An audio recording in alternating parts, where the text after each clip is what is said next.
content is or whether the fact that we're I guess I need to connect this thing. Hello, everyone. Connect. Do. There's the Chiron X, who's been patiently waiting for hours. Yeah. There we go. We got that thing. And is our sole viewer. Ah. Dun-da-da. Boom. Hi there. Ta-da. Hi there. Slight adjustment here. Yeah. Corey Cole, that's Laurie Cole. And this is Transolar Games, more or less. Ah. So in case you're wondering why we only do this stream every 2 weeks, it's because we use all that intervening time to write the scripts and go over them again and again and do research. And that's why, because we're professionals. That's kids. right. Don't That's try right. this at home. They can hear us and see it. Well, OSU is here too, even though our Yeah. bot only says the Chiron X is our only We viewer. have nobody here according to that top of that page. Anyway, so my only question was, what game was it we were playing? Yeah, huh? And does anyone know what to do next? Well, I seem to that's recall always the last time I question. was having trouble. Figuring out the timing in the village was a little strange. Yeah. But somehow I managed to use a dispel potion successfully, Yay. and here we are. Yeah. And as I The post, game is, of course, Quest for Glory 3, Wages of War. or perhaps Seekers of the Lost City. So we don't even know that. Yeah, really. Greetings from Canada! Oh, Canada! Oh, Canada. I think that's what the O/ is for, is Oh, Canada. Ah, well, we just hope you're having weather that isn't all smoky and hot, because it's hot here. Yeah. And we got the Easter egg, too. Cool.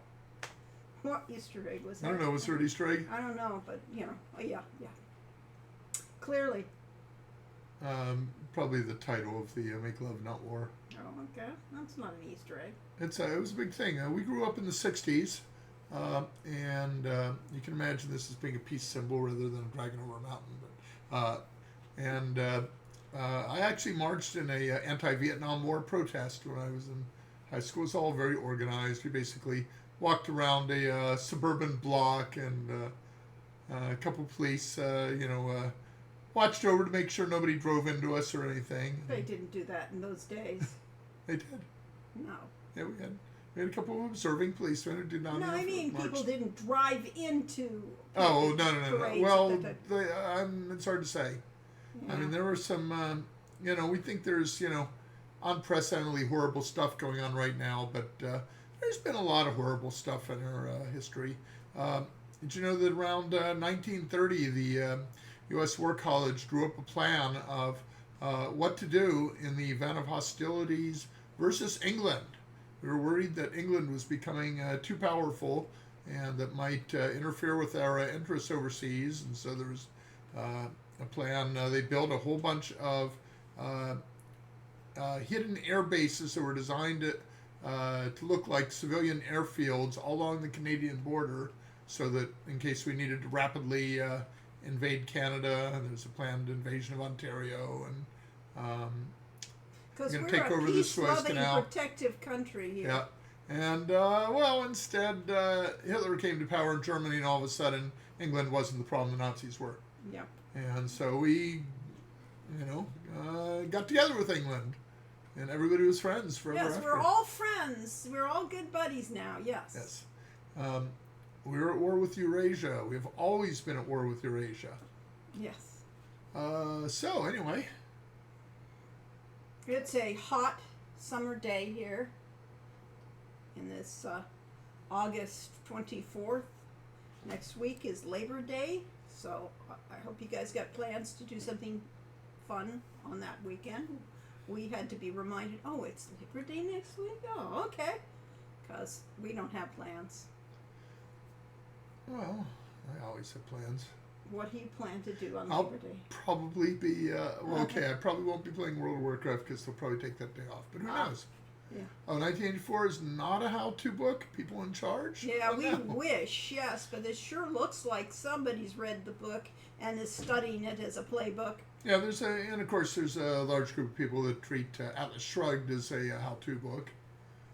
Well, and, yes, but we wish they would. That's what Musk was supposed to do, form his gulch somewhere and go away. and leave us Leave us alone. all alone. Leave the rest of us to Yeah. deal with our only modestly competent selves, while all the really super competent, Super rich people all live go in the away right and live by compound. themselves. Yes, we want that to happen. So it's a shame we've shifted books. So maybe Atlas Shrugged should have been a how-to book. Yeah. I was actually big fan of Atlas Shrugged when my brother introduced to it. I was in college and had taken a year off college to go work up in Canada, and then my brother recommended Atlas Shrugged to me. So I was maybe 19 or so, and it was very influential on me for a while. About the time I met Lori, I was all this gung ho, libertarian, we are the elite sort of thing. There's more to it, but that's okay. Brainiac said he thought Brave New World was more likely, the things we love more likely to destroy us than the things we hate. Reality has proven me an error. I think it's a nice combination. There's a Zen, the Venn rather than the Zen diagram. The Venn diagram of those things are overlapping really well with our current situation. I'm sorry, not Brave. I was thinking Animal Farm actually has been very relevant in a whole lot of people basically being led by the nose ring to the trough of voting for things that are bad for them. Yeah, well, that's true. But Brave New World, there is some of that going on. Right. Yeah. Yes. And we are all involved in the internet, so therefore we have our soma. Is that our soma? That's our soma, yeah. Or it could be marijuana, which The has Venn become very... diagram of dystopias. A lovely and disheartening thought, yes. Yeah, but when you put in, Soylent Green and a couple other dystopias into that, it gets pretty sad. But, to paraphrase, billionaires are more equal than others. Was the original title of the story that became Soylent Green. Yes.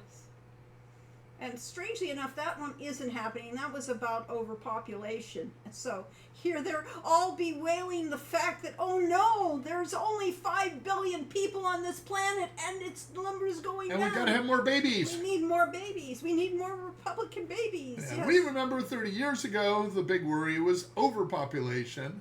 Yep. And in fact, I've been getting a newsletter. I got newsletters on that for a while from the Zero Population Growth Foundation or initiative, whatever it was. I wonder if they're still around. I don't know.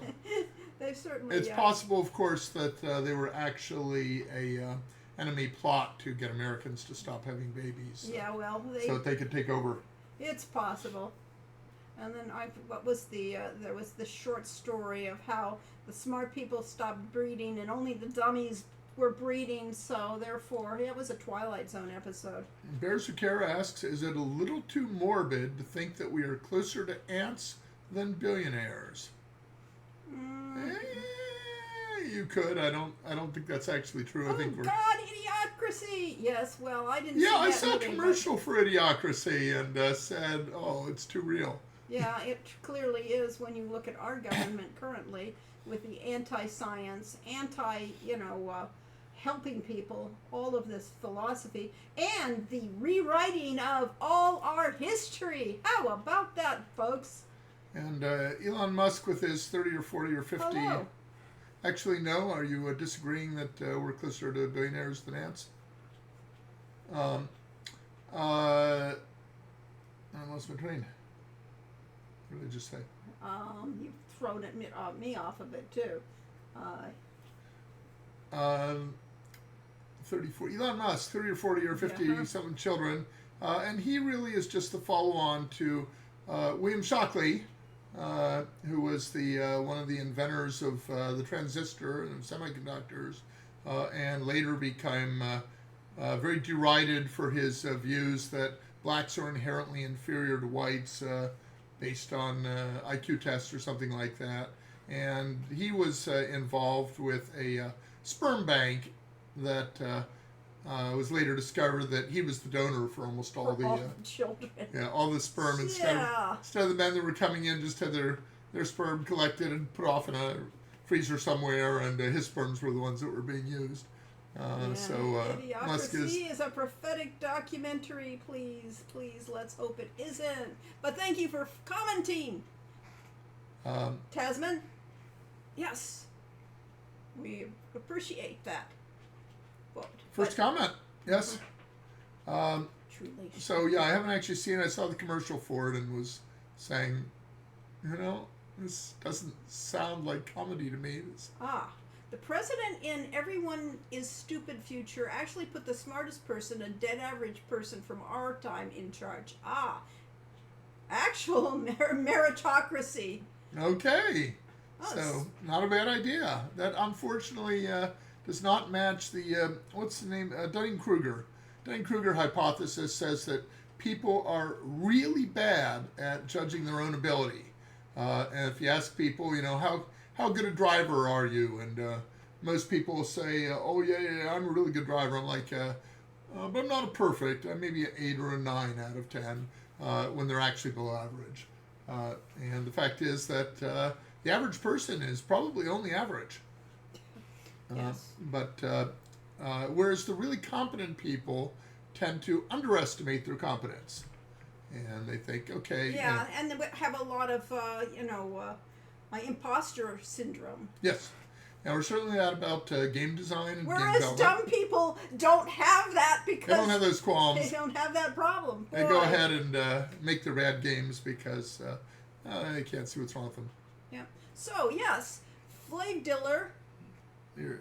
Flav Diller, said, speaking of having babies, my 6-year-old daughter has a middle name of Arana from your wonderful games. Yay! Now, that was a terrifying comment because I read it as, speaking of having babies, my 6-year-old daughter, and it's like, oh my God, your 6-year-old daughter had a baby? Yeah, well.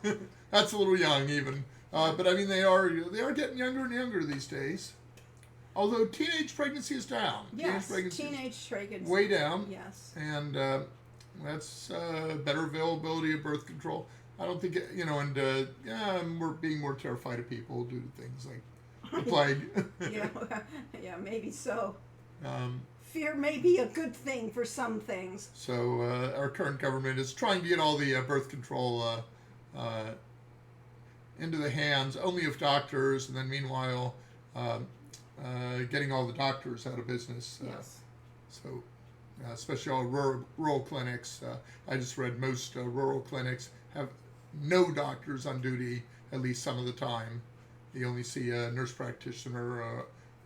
Yeah, but that was the case a lot of times when we were. Yeah, we were in Oakhurst 40 years ago. Oakhurst. We saw a nurse practitioner Right. 90% of the time. So that Seeing is a doctor was rare. Where did the name Arana come from? Good question. Where did it?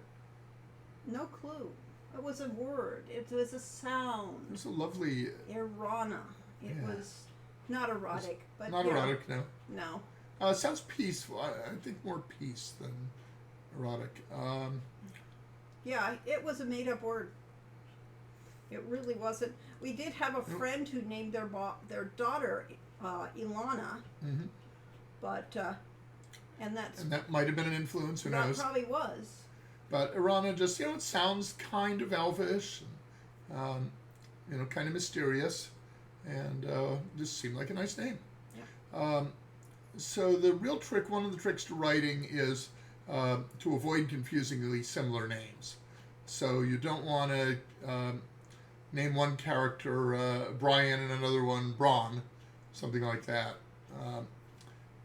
Yeah, it's very hard on people like me who read really fast and don't actually read letters the way you read the shape of a word. So therefore, words like Brian and brain and things like that,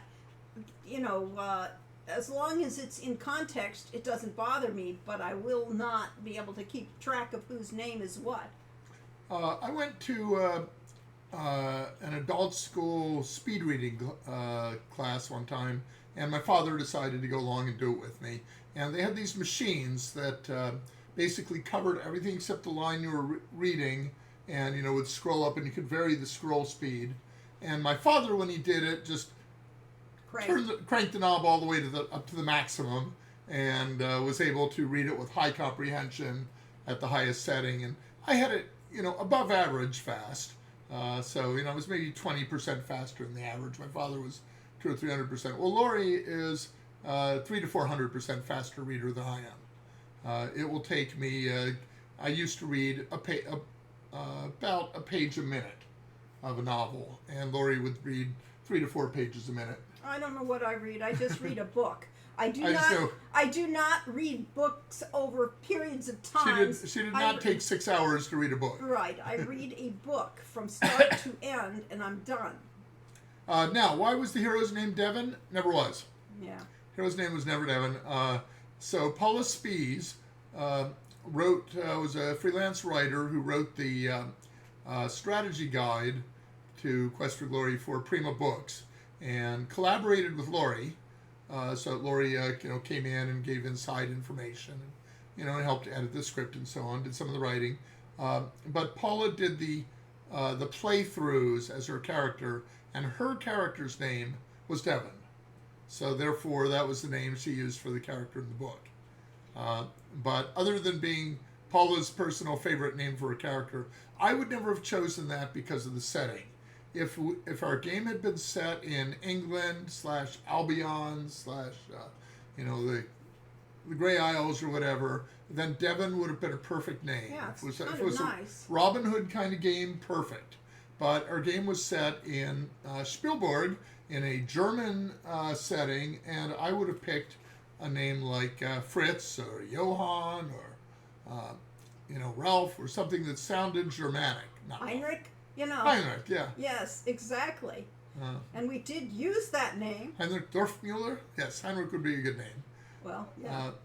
And I can't think why Heinrich Jokukov thinks that, but obviously likes the name. Yeah. I could have pulled the names. Let's see, Ulrich and Wolfgang were the people we I used stayed those, with. yes, and we when I used was in Wolfgang. Yeah, when I was in Berlin, the family I was staying with, the people my age, were Wolfgang and Ulrich. So those are good German names. The other family I stayed with, Beata was the daughter, which is not a name you would find in the U.S. And I would not think of it as a German name either. Not necessarily, but yeah, it's a. There are words that sound like they should be from some other language. You have to watch that also when you're naming characters. So it bothered me for years that Paula used Devon as the name, and that fans picked that up as the official name, simply because Devon sounds to me like an English name rather than a German name. Other than that, nothing wrong with it. Perfectly fine. So when it came to Quest for Glory 3, I pulled names. Yusufu and Johari were from people I had met when I went to a 1-week workshop called LifeSpring, which was, they were other members of that group. And so therefore, I took their names, as a tribute to them, meeting them. And Uhura, of course, you took from the yeoman of Star Trek. Yes. Except we didn't actually take it directly from Star Trek. We actually took it from a song. I'm not sure the author, but Joey Shoji sang it at folk song gatherings, the song is called Uhura, and has the line, Star Trek, yeah. has the name. Her name in Swahili means freedom, and we just thought that was so beautiful. Yeah. That we said, okay, fine, we have a character named Freedom. Yeah, and it's and a Star Trek reference. Yes, and it's appropriate for her character because her life was about trying to be free of the constraints. Not fitting into role model. Yes, the constraints of society, which pretty much is a theme for most of our books, for most of our games, at any rate. When you stop to think about it, because in Quest for Glory 3, you are going to have to go outside the laws of the land and traditions of the land, but you have to learn those traditions first. You can't just break a law without knowing what's going on. So to the extent that our games were somewhat richer and more consistent than other role-playing games of the time, a lot has to do with the fact that we got into the industry very late. We were 30 when we started Sierra, whereas most of the game designers at that time were fresh out of college or even high school. Lord British, Richard Garriott, who did the Ultima series, wrote his first game while he was in high school. And it was Akalabeth, and then went on to write Ultima 1 and the series. Probably the first one's called Ultima rather than Ultima 1, I don't know. And Mind you, we were Yeah. writing games when we were in college. We were writing D&D games and things like that. So it wasn't like we weren't, and we did board games and made up rules for board games. And so therefore, we were doing games. We just didn't have the capacity to do computer games at that time. So, you know, it wasn't like we were born, you know, out of the ocean on a shell and full blown we were game designers. No, we had at least 10 years of doing role-playing games with people live. yeah, I grew up with an older brother and sister. We played a lot of board games, but the real prize in my childhood was a book called Indoor Games and How to Play Them. And my brother and I went through that game systematically, learning all the games. And then we got to shogi, Japanese chess. I couldn't get a Japanese chess set, so I followed the instructions and I made my own. It was basically made out of thin cardboard. I took manila folders and cut them up and glued them together into the pieces. What's shogi like? It's a chess variation, in which if you capture an opponent's piece, it comes back on the board on your side. Ooh. And so all the pieces could flip and belong to either player. If I remember correctly, it's been a long time. But it's a more complex version of chess, and it's somewhat like Stratego, which was a big game I really enjoyed with my brother. I enjoyed that one Yeah. too. We played that a lot, my brother and I, as kids. And I learned chess from my father. Stratego is a game where you have set pieces like chess does, but they're all hidden from the other player, and they each has a different position of whether they're more powerful than others. Yeah. So it's an interesting game because you set your board, you put your players where you wanted them to be. It's also like the memory game of concentration because, More like Battleship. well, in the sense that all the pieces are initially hidden, but the scout, the 9, is the only piece that has the ability to move multiple squares at a time. So if you take a piece that your opponent doesn't know what it is, and you zoom it across the board, your opponent knows that's a 9. And if he can remember that that piece he has never actually seen has to be a scout, then that gives him a better idea of what's going on the board. We never played like that. That wasn't the way you played. Mostly the scouts were the ones that set the bombs off. Effectively, they were the ones that were going to get killed to find out where the pieces were. But that's the way we played it. BioWare was started by 3 medical students. That's interesting. That makes perfect sense why they were called BioWare. Uh-huh. I did not know that one. Yeah, I think they were originally going to do medical software, and they instead decided that games were fun. Well, it certainly was a life-changing incident.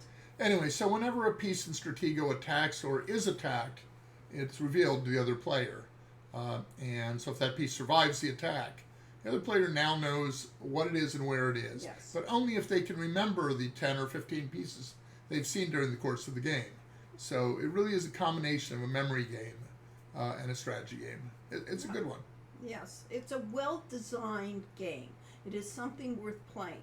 And yeah, Yosh agrees, yes. And the one mechanic of Stratego that's special is the spy.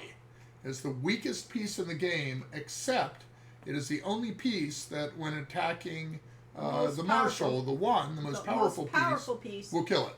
And therefore, that is where we got La Boomba. La Boomba is vaguely, which is the game in Tilly's Tale. Is vaguely taken from Stratego with the concept of the bombs, and only the bomb can take out the 5 or whatever it is. Something like that, yes. So that was where it came from. It just transmogrified over the years to something Yeah, it's sort of an very amalgam of the Game of War, children's card Game Yeah. of War, along with Stratego and Yeah. a few other influences. Right, and and booms, you know. So Bears Who Cares? Since Lori seems to like calling bombs booms, and yeah, I well, actually I've came across another novel where they called them booms. So it's just a fun word. yes. Bears Who Cares says, I forget which director said it, but they create their stories from the end versus the beginning, and they work backwards. Is that how you did Quest for Glory? We start things totally inverted. We start with where we are. We find our place. We find where we wanted to tell the story in a lot of cases. So we knew Germanic. We wanted to do something for the first game. We wanted to do something that would be familiar to our players, to all of you. You would instantly recognize this Germanic setting because it's been in every fairy tale and most movies of fantasies. You'd be comfortable there because we wanted our player to be comfortable and to feel like they know what's going on and they know what the tropes are, even before the word trope really existed in our vocabularies. And so then we pushed all the things. At least before TV tropes would exist. Right. And then we knew that also we would want to travel, and we wanted to, so therefore, okay, we'll do a Arabian Nights setting. That was definitely on there. And then we would go to do the great Mordavia, a Transylvania story, and then we would wind up in Greece. And that's how we set it out. These are where we're going to go. We had the overview of locations, and then each game we said, okay, what kind of characters are in this location, in this kind of a story that is in a fantasy story set in that location. And that's Lori especially really is coming up with a lot of different character personalities and interesting and because it was our first game and we didn't know if there would be any other games and things like that, we threw kind of the kitchen sink at the first game so that we had Baba Yaga there, even though she wasn't highly appropriate to that area. She really belonged over just a bit further east of it. Yeah, she belonged in the Slavic lands. But she was on vacation.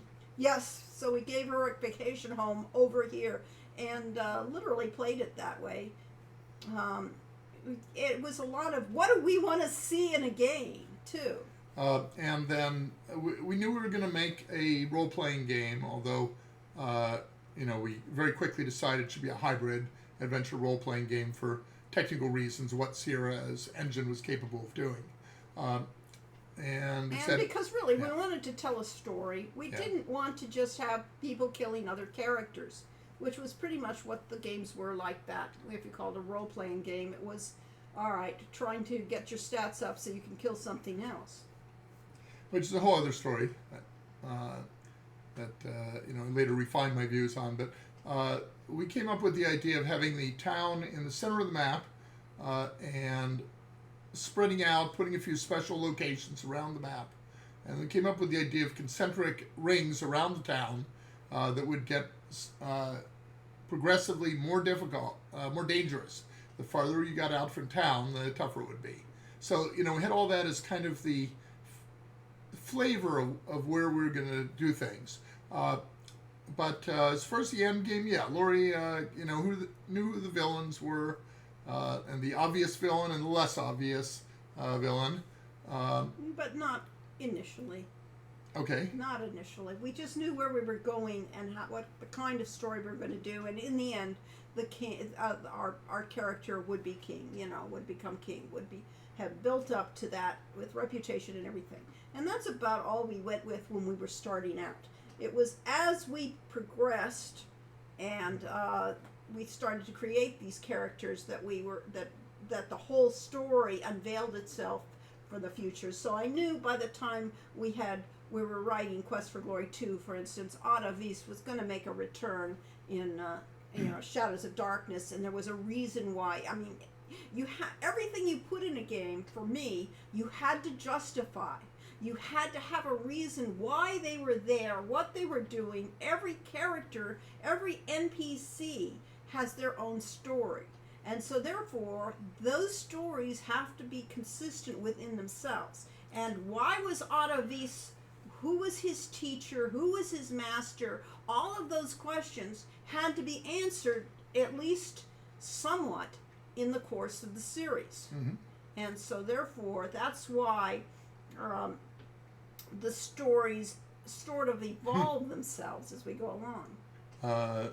Yeah, So gotta bounce around, explain yeah. that gun owned by Chekhov. So Chekhov's gun is the concept in screenwriting. Anton Chekhov said that basically if there's a gun on the nightstand in the first scene, then by the end of the third act, that gun has to be fired and it has to be important to the plot. Otherwise, you don't put it in the story. Right. Don't put unnecessary things into a game or a story or a movie. But I was going to go back to Heinrich said, Yes, for my yeah. puzzles, I currently use a puzzle dependency chart like the one by Ron Gilbert. Did we have something similar? I will say a qualified no. There was something similar we used, but it wasn't the main thing. So in programming, the eternal debate has been between top-down programming, where you have an overview of the problem and then you refine it down from there. With object-oriented programming in particular, you make a class structure and you work your way down the levels of the classes to the fine details and build it, versus the bottom-up programming that says basically, well, I know I'm going to want a subroutine to move a character across the screen, so let's go write that subroutine. And then you write more code that says, okay, now I have that subroutine, I can write something that uses that subroutine and work your way up from there. And most programmers fall into one school or other. I was always in the, yeah, they're both good. So I did a mixture of top-down and bottom-up programming, and Lori and I did a mixture of top-down and bottom-up design. So we had the overview of the series, but we did not cleanly take the overview and then, break that down layer by layer until we finally got down to the details of the game. Instead, we had something cool would occur to us and say, can we fit this in the game somewhere? Right. And as for puzzles, we wanted our puzzles to be really organic. They had to come out of the environment or the situation, and they shouldn't be, the school of design at that point, what games we were playing, there'd be a sliding tile puzzle here that you had to use to open a door. And yeah, sure, we all use that. And that's kind of how I did Castle Dr. Brain. But. Yes, we use that, but it's the concept that, so the puzzles we had in Quest for Glory 1 were how to get a ring out of a nest in a tree, and how you solved that was organic. So the question is, why would there be a ring in a nest in a tree? Yeah, then you have to justify why is that ring in the nest. So when Lori was talking about her characters, and they each have their own stories, that was the core to where our puzzles come from. Is my way of looking at it is a plumbing problem. You've got a problem somewhere in the network of pipes, and you've got to repair it. Okay, so the network of pipes is the personalities. A person has, is living their life, and they have life goals, and they have obstacles that get in the way of their life goals. And you come along, and you're trying to make friends with this person, or you need their help, or something like that. So your job is to discover what their problems are and help them with them. So the puzzles, as Lori says, organic puzzles is that essentially, in this case, the healer has lost something of sentimental value to her, and you need the healer's help, and the best way to do that is to help her. So you find out that, she's missing her ring, and in fact she posted up, lost item. And so you say, okay, that'd be a good thing for a minorly heroic thing to do. But also, okay, we needed some problems also to solve. We needed a way that the player could get healing so that they didn't die all the time. So we needed a healer. We also needed a way for the player to make money. So we had to have a system economy in the game. So that's the other thing, is that there's so many things that you're balancing out. And one of the hardest things in games, certainly in that period, still to some extent today, is trying to figure out what are your tasks. What are the jobs you can do and make money. And so we came up with the idea of the Adventurers Guild that would have a cork board effectively with people putting their jobs on there, which were your quests. So yeah, it goes back and forth from the lowest level on up to the top level. We have the overarching story that we're trying to tell, but we don't want to tell the story. We want the player to Experience to, it to, and to participate and in the to story. create the story through their actions. So any 3 players playing Heroes Quest could have 3 different versions of the story because of the order in which they did things and how they discovered things and so on. And then, of course, there's the fact that things like the spore spitting spirea all came from a fountain that we saw. Yeah, that was a kinetic sculpture we saw in Arizona. Yeah. Said, oh, that's a really cool visual. Yes, Can we turn that into a puzzle? The water went from one base to another, and they would come out randomly at times, and it was very fun. And so, therefore, that was that. And so most of our things come from a wide range of experiences in that. And whereas Lori studied a lot more botany and zoology than I did, and so she was familiar with the spirea plant. Was the only reason we use that word is because it alliterates. It had nothing to do with the real Lori loves spireas. alliteration. Yes. Lori loves alliteration, and Yes. spore spitting spirea is It's just too cool a name. You have to use that thing. so it's a combination between what's fun and what will challenge but be solvable by the player. And one of the problems that I had with World of Warcraft when I first started it was basically, okay, you'd get a quest, and it would just give you a few words of the quest and say, where do I go for this? How do I actually do this? And the first few were obvious, but they got more and more complicated. And eventually they changed the user interface. So now there's a big exclamation point over the quest giver.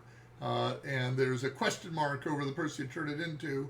And there's a map marker to show you where you go to do the quest. And you'd think that would ruin the game. I mean, it's basically telling you where to go and what to do, and then you do it, and then you turn it in. That doesn't seem like fun, but for some reason, World of Warcraft is now 20 years works, old, yes. and Is like close to 25 years old, I think. yes, okay. And 23, I think. But the thing is that if there were only 5 puzzles in the game, that would be horrible. Because you'd get through them in 5 seconds, 5 minutes, and you'd be done. But because there are thousands of puzzles, and you have to pick and choose, so you don't have time to do all of them. And everybody has fear of missing out, FOMO, because you can't do all the puzzles and all the tasks and all the activities. Having shortcuts, the ones you do decide to do, is nice. Yes, so you can get to do them. So yes, one of our philosophy was always that the player must have fun, and that yes, frustration is actually not a bad thing in gaming. You do want the player to have to experience challenge to play a game. If they don't feel challenged, then the game is boring and they'll soon lose interest. But when there's challenged and they feel like they've accomplished something. So we really tried to design the game around accomplishments that the player would have during the course of it. Well, there's one basic trope of almost all role-playing games is that the players start out as inexperienced newbies, and that's why we called the first game, say you want to be a hero. You're not a hero yet at the beginning. You want to learn to be a hero. And it might not be such a good idea, but anyway, yeah, that's what you want. And they grow, and you have, D&D has experience levels and so on. And it says there's a sweet spot between boredom and frustration games. Yeah, we used to think frustration was terrible, but there's a very fine line between frustration, bad, and challenge, good. But they're almost the same thing. Yeah. If you make it too easy, there's no sense of accomplishment, no sense of mastery, and it becomes, do this activity and who cares? Yeah, it becomes an activity. Yeah. But I hate adventure games. I hate them. I hate sitting there trying to hit my head against the wall, trying to figure out what. Or at least she did in the 3 adventure games she played. Yeah. Yes. And I mean, like, I could not play Myst, and I could not play. We couldn't play Myst because we had all right, that's true. we had an 8086 based computer, and by the third screen, the game locked up because our old computer couldn't handle it. Yes, that's really why we couldn't play Myst, but I was lost before then. Finding Hunt the Pixel was not my style of game. And that is, in fact, exactly what I was saying about WoW is actually better at it than most. But all these games, it's like, where do you go? How do you figure out what you're supposed to be doing? And one of these things, now there's a website called Wowhead that basically pretty much all World of Warcraft players know that if you want to do anything tough in the game, you have to go to Wowhead and find out how to do it, because there isn't enough information in the game. You can ask other players, and they will then mock you and send you to Wowhead. Well, yes, that's because the people all Are post. jerks? Oh. No, those people that know the answers go over to Wowhead and post an answer so you can find it. Because all the people that are on that website are other players, and you know that they've found these problems. And they don't want to answer the same question Right, for yeah. 50 people 50 times. Elzar says, I think puzzles should be reasonable, and that makes sense in the context of the game. And makes sense. And makes, yes. And sorry. One of the most... Story. Story. Oh, thank And you. story. And story. Yay, man, story. Yes, one of the most despised series of puzzles in a game I played was basically like a math worksheet series of puzzles that had no relation to the plot. We have played a couple of games that the puzzles had no relationship to the plot, and we did not care for them. Yeah, okay, I see story, not sorry. Yep. Yes, I know how typing goes. Yes. You don't actually need autocorrect to change, to write the wrong word when you type fast. Yes, and Quest for Glory 1's main path was based around a fetch quest to make the Dispel Potion. Probably not the first fetch quest, definitely not the last. True, yes, exactly. And you only needed a Dispel Potion. I'm not sure it actually is technically a fetch quest. It's a gather the materials. You're getting someone else to combine it rather than combining them, but effectively it's a combination puzzle. It is, in a sense, the Dispel Potion. You get the formula from someone who knows it, so it's a social puzzle in that sense. But one of the oldest D&D tropes was the Rod of Many Parts, or the Rod of 9 Parts, and that was a incredibly powerful magical staff or rod. Had been cut up or broken up into 9 pieces, and the pieces hidden all around the world, or lost, or stolen, or whatever. And one of your big quests in D&D campaign would be to find all of those 9 pieces and put them together, after which you would have an incredibly powerful magic item. Well, that's really what the Dispel Potion is you discover signs that there is an enchantment. You ask about enchantments and learn that enchantments can be dispelled, and the healer just happens to have this formula for it, and then you have to go and find the pieces to put together for the Dispel Potion. So a fetch quest is more when you need something from the farmer, and the farmer says, well, sure, I'd be glad to give that to you, but my hoe is broken. You can get me a new handle for my hoe, then I'll help you out. And then you have to go and obtain a hoe somewhere and bring it back to the farmer. That's a fetch quest. So terminology, but everything, in a sense, everything is everything. At least you didn't have to collect 15 red bandanas, yes, or the 25 sheep ears, and half of the sheep have didn't no have ears. Any ears. What?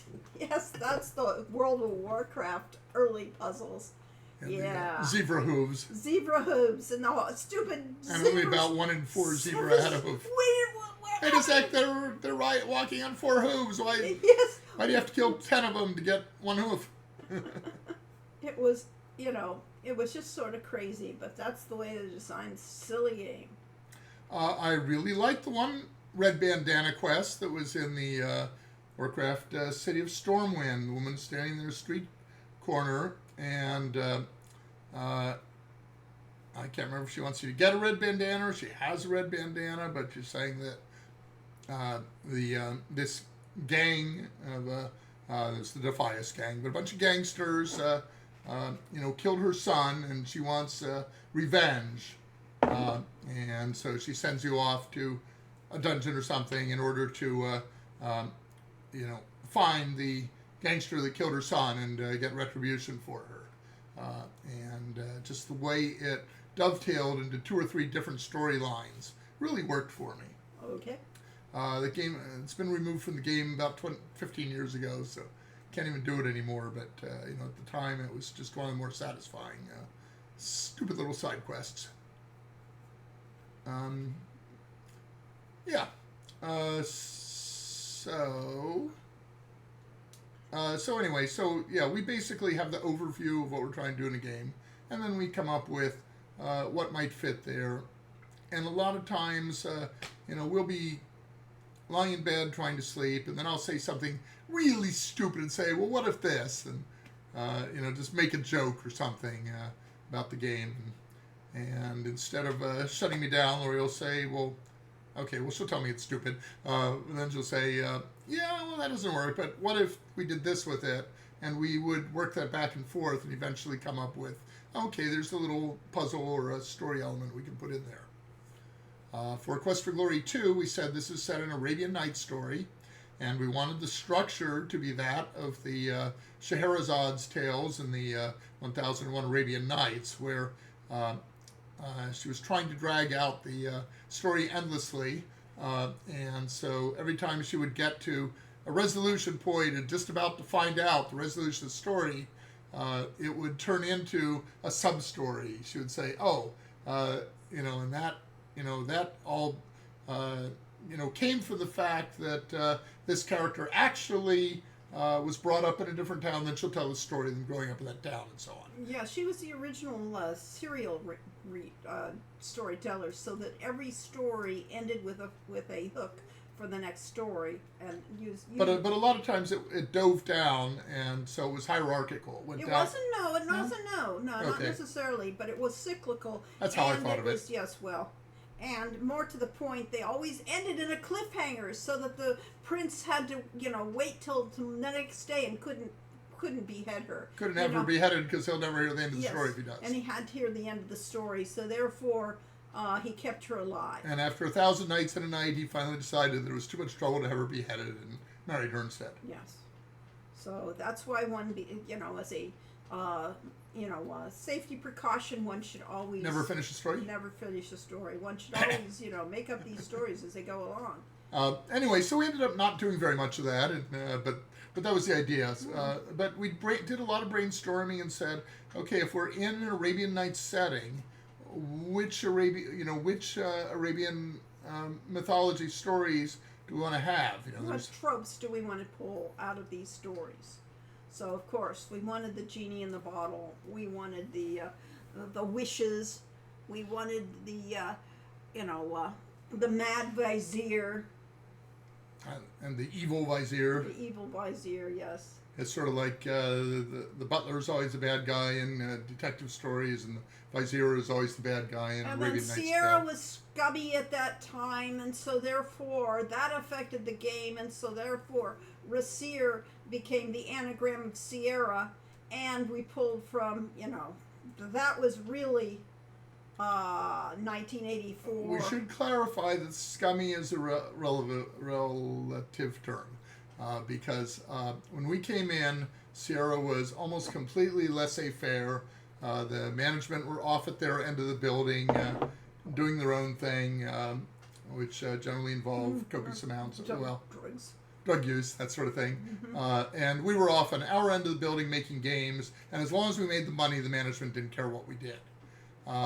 But at some point, Ken decided that if they wanted to keep up with the competition, that we had to be really professional and go Hollywood, that we had to have professional animation. They brought in Bill Davis, who was actually a director of an advertising agency. He was the art director for an ad agency, but he also had done like animation bits on Johnny Carson, The Tonight Show, and stuff like that. So, Hollywood guy, and a lot of companies at that time were trying to do full motion video. And sort of joke about LucasArts Scum Engine here. That was the hive of scum and villainy. Was probably what inspired. The word came from. That was what inspired it. and then they came up with an acronym that came out to that. Mm-hmm. Um, SCI was Sierra's engine, and somebody decided that script code interpreter, which was the original name of it, wasn't sexy enough. So one of the marketing people decided it was Sierra's creative interpreter. Ah. But yeah. Where were we before Hives of Scum and Villainy? We were at Sierra. Sierra. Oh, why it changed. So why it changed is that when Bill Davis came in, he was given the mandate by Ken to run the company like a Hollywood animation studio. We have told this story before, Yeah. so we want the shortcut. Yeah, okay, I'll try to keep it short. But the point is, it wasn't intended to be evil. It was intended to make the company run more efficiently and to improve the quality of the art and animation. And it succeeded in doing that, and most importantly, it succeeded in improving conditions for the artists. Our star artist on the first game had been working there for like 10 years and was making like $12,000 a year. He was way under norm for his seniority and for the quality of his work.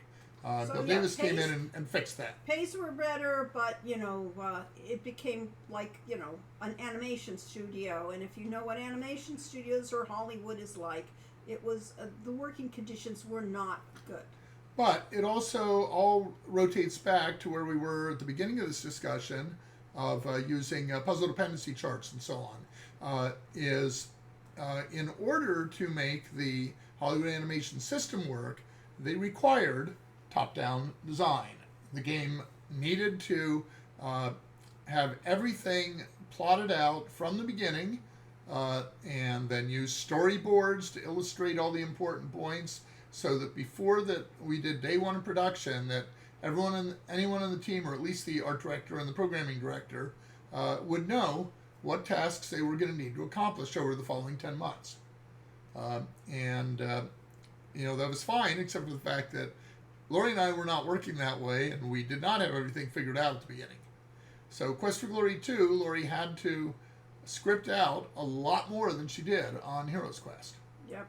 And they did an actual so-called story. I wouldn't call it a storyboard, but it was actually like a sketch of each scene in the game, and then I think he used a copier to, if multiple scenes took place in the same location, then he would copy that, and then just a few words saying what was going on there. No, actually, it was a pencil sketch. Yeah. It was a true storyboard in that sense, because Ken Nishue had to go in and sketch all the relevant scenes. And in a true storyboard, like Disney would use, you had the entire animation arc up there on the thing.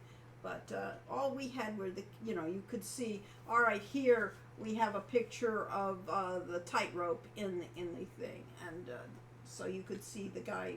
Yeah, so the final scene, usually we were didn't really work on the final scenes till the end of the project, which is probably not the best way to do it. The working from the end backwards is actually better. But in this case, even though the actual programming and animation for the Encounter with Autovis was done at the last minute and had problems, it was planned from the beginning. So we had a storyboard that said, here's the candles in the room, and here's the layout, and here's here's what you have to do to win that scene. All the drawings for the game had to be pre-approved at the beginning of the game before anybody worked on it, and there were problems with that too. But it was an interesting system, and it quickly broke down and was not very practical for the kind of games we were doing.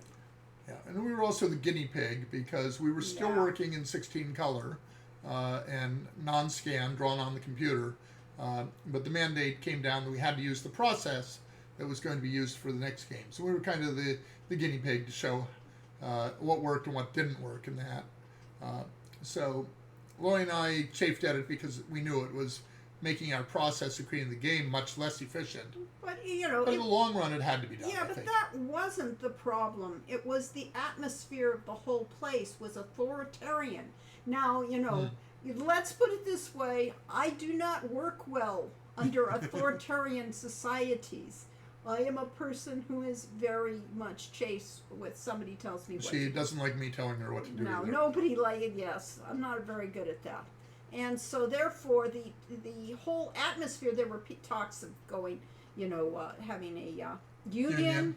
There Yeah. was the fact we all had to clock in all of a sudden, and we had fixed hours, and all of these things. When we had been in laissez-faire land before, and suddenly they were trying to make it very restrictive, very much. Oh, you have to do these things, and therefore the whole atmosphere of Sierra was very, very negative at that point, which is why Rasier got the name. Not that we weren't going to have Rasier be a terrible town, but it was not. It was definitely influenced by what Sierra was doing at that time. Yeah, time clocks are probably appropriate for hourly personnel, so you know how many hours they worked. You can pay them accordingly. But everyone in the creative departments, the programming and art and music and so on, were all salaried, and we all worked massive unpaid overtime, because that was the system at the time, at least, and probably still is. That if you're a salaried employee, then you don't get compensated for overtime, and so the idea that they were using the clocks to say you must be in the office by 8 a.m. And if you came in at 8:05 and then worked till midnight, you would be docked for having been late. And actually, I had a problem with time cards and things before that. When I was working as a teacher on the Indian reservation, the first year I was living in a town that was like a half an hour, Globe, Arizona, which was about a half an hour drive between the town and the center of the Indian reservation where I was working at Rice School. And I could take, and a bunch of teachers who lived in Globe would take the school bus that came from the town to go to the Indian reservation. And that meant we were getting there, a half an hour, after the teachers were supposed to get there, but, it was all that time of driving down there. Well, the next year, they made the rule that they wanted everybody to clock in, and everybody had to be there at 8 o'clock in the morning or whatever it was.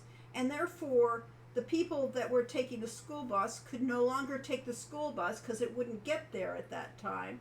And suddenly, all those people who had depended on that for transportation couldn't do it. And it was all because the management put down the rule that everybody has to be there at 8, even though it made no difference to what was going on. We were there in plenty of time to set up classes and that. But it was just Class started at 9? Yeah. So it was just an arbitrary rule. And it destroyed, there were like 7 teachers who had to quit because they couldn't commute from Globe down to Rice School without the bus. And it was just dumb. So yes, I've always had a problem. That's one of the authoritarian things is that arbitrary rules do not help people. I just read an article about it was referring to healthcare, but it also mentioned the back to work initiatives at companies that had allowed people to work remotely during the pandemic, and a number of companies said, okay, now we're going to mandate that all workers return to the office at least so many hours and days a week. And the article mentioned that the problem is that pretty much all of these were done by top-level committees consisting of management, and that in most cases they did not consult with the lower-level managers, let alone the employees, to find out whether this was workable or necessary for people in their roles and their departments. And as a result, they got a lot of pushback trying to implement them. People who enjoyed the freedom of being able to work from home and set their own hours, did not want to be forced to pointlessly go back into an office and risk getting sick and other things. And it's basically my first year at Sierra. Hey, I was the stay-at-home mom. I had a kid. I stayed at home. I worked at home. I could come in once a week or several times a week whenever it was, important. But I could set my own times and that. And it was then afterwards, eventually they made me be work in the office and set times. And there's a certain degree, yes, that's needed, and I don't mind it. And the fact is that games are the synergy of a team. You want all those people working on the game to have a part of the game and to bring in their talents into the game to make it special.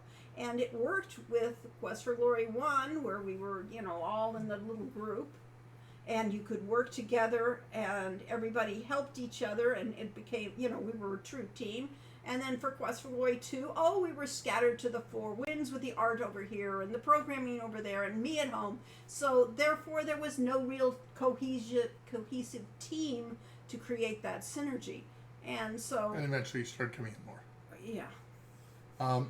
So I was coming from, and, again, this is the thing of coming into the industry 10 years later than most people, that I'd been working as a programmer in Los Angeles and then later in San Jose area for 10 years, and those are both of those cities are commuting hell. That if you start work at 8 a.m., everyone else for the major corporations there is starting at the same time, and so you have freeways crawling around at 10 miles an hour or whatever, and you can't get to work. So it was kind of a badge of honor among all the programmers of small companies where I work, is we would start at 10 a.m. And that way we came in after the commute, and then we'd stay very late at night. We'd work until 8 or 9 or 10 at night, and then come in again late the next morning. And that way we entirely missed the commuting hours. Sierra was in the middle of nowhere, and commuting was not a problem.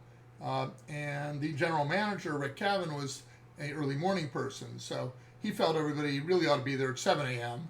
because that's when he liked to be there. If you were there after 8, you were looked upon with suspicion. So he was completely unaware that, I was working till 9 or 10 at night, because he left it promptly 4 to 5 every day and assumed that everybody else did.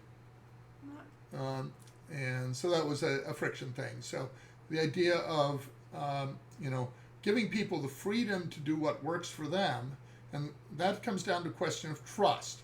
Is, do you trust the people to actually do their job? And also abilities. I mean, we need to, it isn't an easy thing. If you have to work at home, it's not easy to get work done at home. And therefore... I'm terrible at it. Yes, you have to have a discipline. You have to have a need to do these things. So not everybody can do this. So let's go to Bill Kuhn there. Bill remembers a coworker in engineering who had a special needs teenager with her husband. She ended up quitting the whole huge company, which she had been at many years, because the boss would not let her telecommute. This was around 2017. Then, 3 years later, everybody was telecommuting 100% because of COVID-19. Yep, exactly. But again, there's some people that can work in an unstructured situation and thrive under that, and there's other people who just wilt and can't because they're too distracted. Yeah, there's also team communication issues. So if you are a programmer working in something and you have a piece of animation that isn't working for you, you want to be able to go to the artist and say, hey, can you make it do this? And maybe the artist will come back and say, oh, you're not using that right. Here's the way you're supposed to use it. And then you quickly get it solved. If you have to go through the layers of bureaucracy that Sierra happened to introduce with Quest for Glory 2, then you had to submit a formal request for an art change, went to the art director who chose a random team member to work on it, and eventually got back to the programmer who then said, that isn't what I asked for. Yeah. So, yeah. But same thing with telecommuting is if you're working at home, as an artist, say, you need to be able to show your work to the designer and to the programming team. Nowadays, that's pretty easy because we have tools like Slack. Yes, nowadays And we can create a game with people all around the world and have a team, and that's that technology has really improved to that point. That's why we can make Google Meet, Skype, all those Yeah. sort of tools that you can use to yes. actually meet online and do just as We well as have if you. a meeting once a week with our team members. We talk about what's going on. We let them show off what's going on because everybody deserves the congratulations for the work they're doing. And so they show it off. We talk about what's going on and we talk about where we're going. And so that's our weekly meeting. And then of course, we keep track of things and communicate through Slack. And so, therefore, I always see where our artist is doing and can help, get exactly what looks good for the scene. And everybody is contributing. And what's fun having people together is when I first started at Sierra, one of the coolest things is we had an intern who was converting SCI to work on the Amiga. And was a big fan of the Amiga. And he would periodically bring in a game like from Cinemaware, and he would call out Amiga demo, and half the people would immediately drop whatever they were doing and come over to see what he was, the really cool art and animation. The latest state of the art. And the other things that were so cool. That's true. Yeah, we had games that would run around the company, like Doom, Wolfenstein 3D and Lemmings and Civilization, and then everybody would kind of drop what they were doing for a couple hours and play with it. And some people were not so good at getting back to work after that, but most of them managed it. Yeah. All right. Tosh. I went from a school where I started school at 9 a.m. and then and up through 8th grade. And in 9th grade, we had to be at school at 7:25. Yeah. And I was always late. It was terrible. My father was an early morning person. I was not. Tashtar says at one of my past jobs, I started coming in at 7:30 instead of 9:30 as part of my effort to correct my sleep patterns, and was suddenly and blatantly looked at by my managers as though I'd become a better employee overnight. All right, so there's this concept that, there's personality types, the whole Myers-Briggs stuff that's, mostly just bullshit, but you can describe people by the Myers-Briggs, and there are people that are morning people, and they are S personalities in Myers-Briggs, and they believe everybody should be like them. They believe that there's,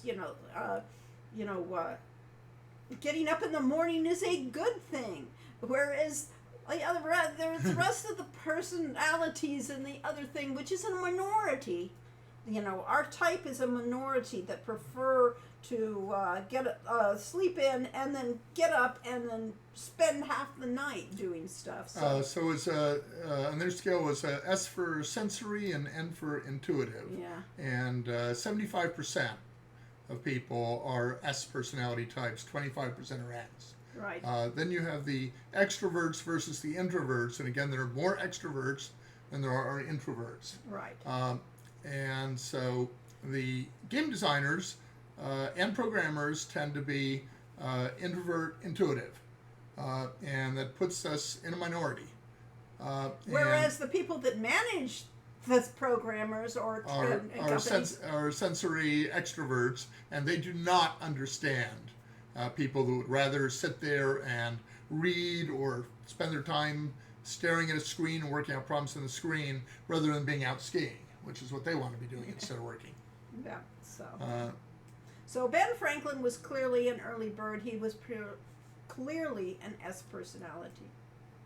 It just gives you a way of thinking about things, and understand that their personality type, they just don't understand, and we don't understand them, but we can accept that. Yeah, these various self-help books on how to be a better worker, how to be productive, and so on, all say basically get out there and interact with people, and but some people just don't have the personality types for that, it isn't. It's a causation versus correlation. So success in business correlates with that because people who have those personality types are looked upon as effective and So you have the Steve and Jobs successful. versus the Wozniaks, and you have the creative person, the programmer versus the marketeer. Yeah. And the marketeer makes all the money. And Steve Jobs was absolutely essential to the success of Apple, if only from the beginning, because when Jobs, came to him with this design he'd come up with, When Wozniak came with him. when Wozniak came to Jobs, Wozniak was very much into information should be free, and so he wanted to give away the designs for the boards he made and let other people make Apple I computers. And give it away for free. And Jobs convinced him that they should sell them, at least enough to break even, and that they should in fact form a company so that they would have a framework to improve on them and make money from it. And Wozniak went along with him. That became Apple. Apple would not have existed if it had just been Wozniak building his wonderful hacks. And Belzar says, I can't help but think poor management/leadership decisions are often, if not always, made by those who are not hands-on in the front lines doing the actual work, and so have no clue how real world works and how things really are. Yep. Hey, I have that shirt. Great shirt. Yes, isn't it though? Yes, it is a great I was shirt. I was wearing a short sleeve collared shirt earlier today, and Lori decided to match me and decided that what she's wearing is actually more comfortable than a t-shirt. Yeah. Whereas I said, I warm in probably this ought to house. wear a t-shirt because we traditionally do that for the stream. Yep. So. It's a warm day here in sunny Southern California. Now warm is in the 80s. We're not talking hundreds, but I it's said warm. I didn't yeah. say hot. If it's 90 plus, it's hot. Yeah. Difficult to sleep at night and so on. Has not been getting cold enough at night. No. Poor management leadership made by those who are not hands-on. Stuart Mulder was one of the first producers at Sierra, and he introduced me to a book called Peopleware, and I highly recommend that. The two relevant books were Peopleware and The Mythical Man Month. The Mythical Man Month basically says that you cannot make a baby in 1 month by putting 9 people on it, and you cannot get a software project done 9 times faster by increasing the team size by 9. That every person you add adds inefficiency and communication difficulties. So Peopleware was basically talked about going down and actually talking to people in the trenches, making sure that if you're going to manage a company that you need to be in tune with the people who report to you and the people who report to them. And if you don't have that, you don't know what's going on. Yes, and so yes, there's a lot of bad management decisions going on right now in, say, our politicians. And most of the politicians are not going down in the trenches to see what really the effect they have. They have their idea of the way things should be and what's how they good for want them. them to be. Yeah, what's good for them personally, and they extrapolate to that to say And so therefore everyone must do this. These town halls are contentious. Let's put it that way. Oh yeah, the congressmen and women that yes, are are trying running to town halls are getting chastised by their constituents. Why did you vote for this? Yeah. It's bad for us down here. But most of them are avoiding having it as a result. But they didn't bother to consult with the people who elected them. Stu's Game Reviews said his first recommended ones were Mythical Man Month and Death March. I certainly know the concept of Death March. I don't know the book. Yeah. But yeah, I argued Quest for Glory 5. We started getting into worse and worse crunch time. Yeah. And crunch time is perfectly fine and appropriate for a week or two late in the project to get in the final touches just to get something out. When it extends to multiple weeks and then multiple months. Well, Ford was the one that Yeah. really did it. Ford, they crunched the people to death. And, 5 at least had 3 years to crunch them to death. 4 had 3 months of it just nightmare. Constant, 60 to 80 hour weeks. Right.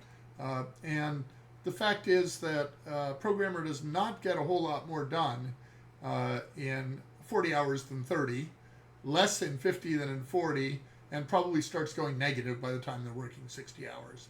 When you're in there in the office for 60 hours, you're probably actually playing games and reading and stuff like that. Yeah. You're not really getting work done Yeah. because you're too tired to do it. It's the mythical man moth. Yes. Ooh, Mothra! Yeah. That sounds real. All right. Yes. It is all right. It is time to time play. to get to a game, but it's Yes. also time for me to get some tea because I've been talking. Ah, okay. All right. Well, You want me to start up the game? Yeah, You can start start the it. game. I can try. Remember how to do it? If Sierra had not been taken over but remained under the Williamsons, and if Ken had still wanted to have oversight, living on airplanes as he called it, how do you think the work culture at Sierra Work would have evolved? Would it have gotten better? If not better, would you think it would have made the work culture better? Well, by the time we were in 4, you might want to. I will eventually. Okay, fine. 4 was easier. I mean, each game was a totally different situation at Sierra. 4 was actually not too bad, other than the fact that, oh wow, well that's quite a place to start up in. And now you need to share that screen. Actually, let's go back to Yes. game paused. Yes. Okay. Game paused. If I should Yes, have you done it first, do. of You course. have to do that, of course. Yes. So remember, of course, Ken Williams was in charge. We had all the problems we had with West for Glory 2. But I think that what he was doing was well meant. Well, yeah, but we're saying, what about the situation? Was it, was the situation getting better, or I mean, it just depended on the game. 3 was Craig really, Alexander was a really good top manager, general manager for Yosemite Entertainment. We were doing Quest for Glory 5. Up until the point where he decided that the game needed to be perfect.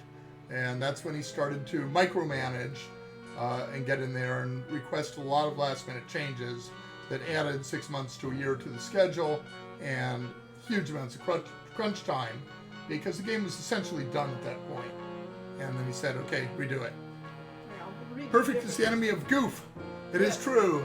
Yes. Perfect is the enemy of goof.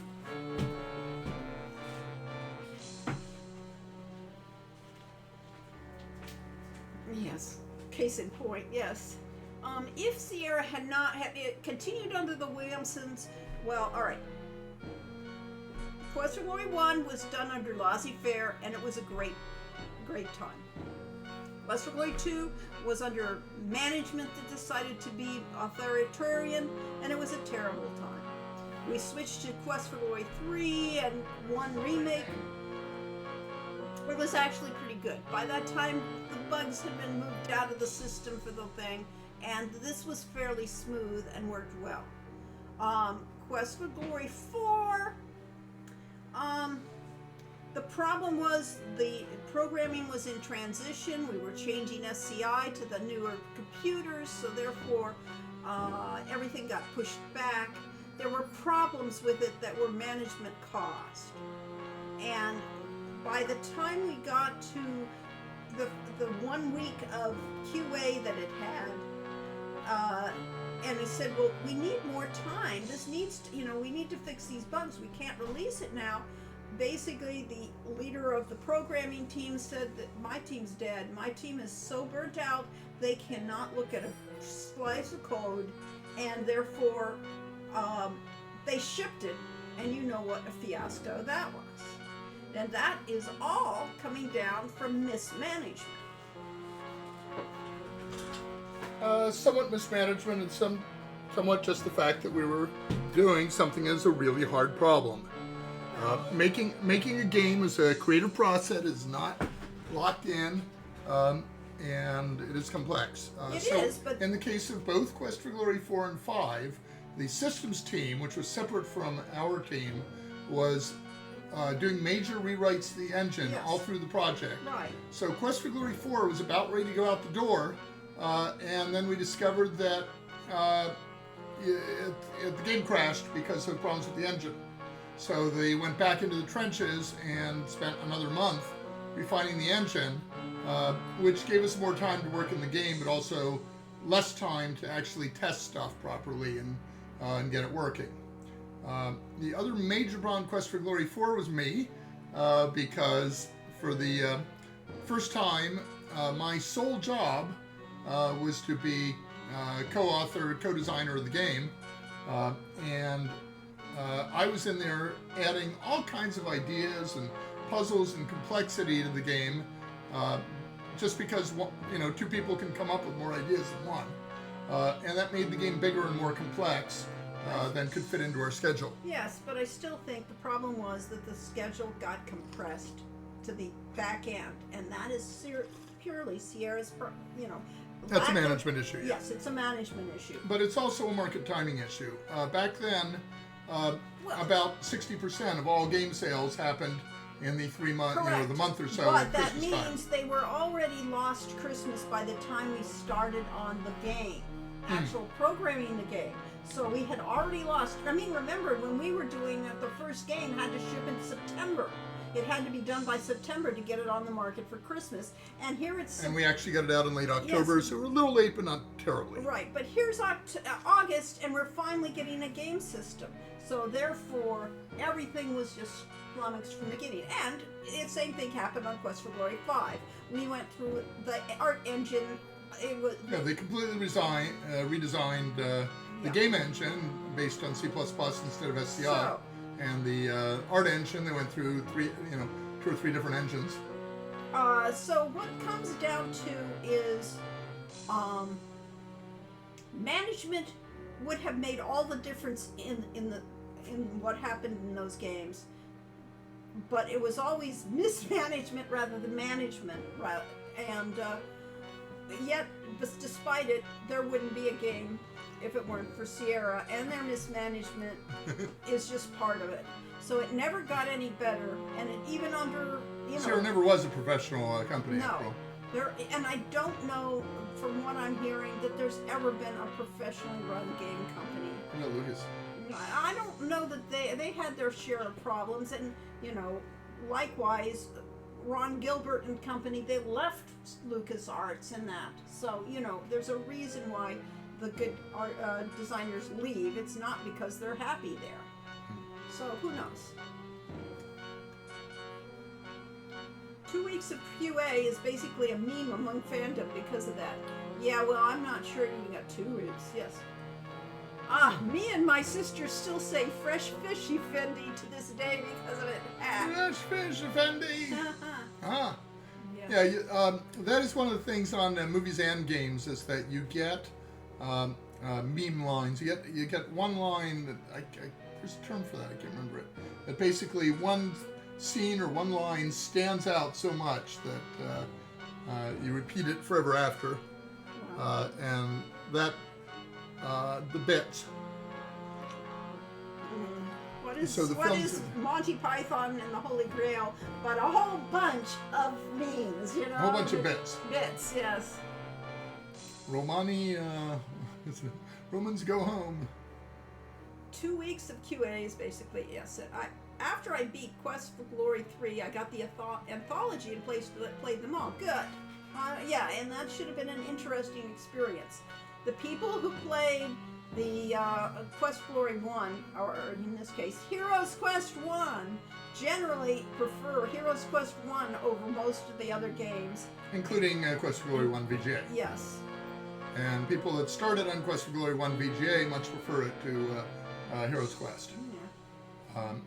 And it's just a matter of what you're comfortable with. Yes, what you're familiar with too, what feels right, and I always considered that the parser games, just to be so much harder to play. So I'm fond of making it the interface invisible to the player and make. We should probably get started in the game if we're going to get any of it done. Good. So we are sitting here in the jungle, and there's this dead body with a bunch of blood lying there.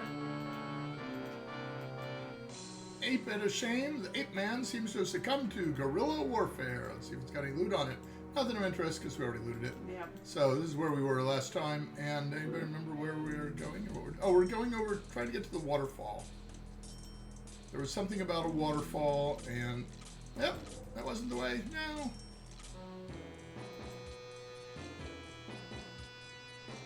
time to prove yourself. I see no battle. I couldn't even see that guy. No, you ran right into him. I think I will prove myself by running away. Woo! There he is. Yep.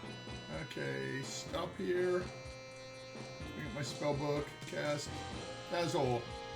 Don't have enough magic. Can you get the staff? Oh, nope, you don't have it. Do you have any inventory? Do you have a mana pill? Maybe? I couldn't even see that guy. You should complain to developers just all the time. Poison Cure. Oh well, that won't help. I guess we just run Honey. away. So we have no healing potions, no mana pills. Okay, so this is rule number 1. This is why you never copy over your last save when you do a new save, is because you may discover that you have put yourself into a no-win situation. No, you didn't. You just run away. That's not a no-win. You should put yourself into fast run, remember? Yeah, that's what someone said. Well, it makes us faster. Yeah, makes it silly. Well, yeah, but this is a game after all. Whee! Whee! Get away See, this time. that was much faster. Okay, so we were basically screwed. I don't know why we let ourselves get into this situation. They probably used those things. Let's look at our character sheet. We have 70 out of 132 health. That's because of that battle, but 4 out of 209 mana. So we are not supposed to be adventuring out in the middle of the jungle. We should be at a safe place, recovering our stuff.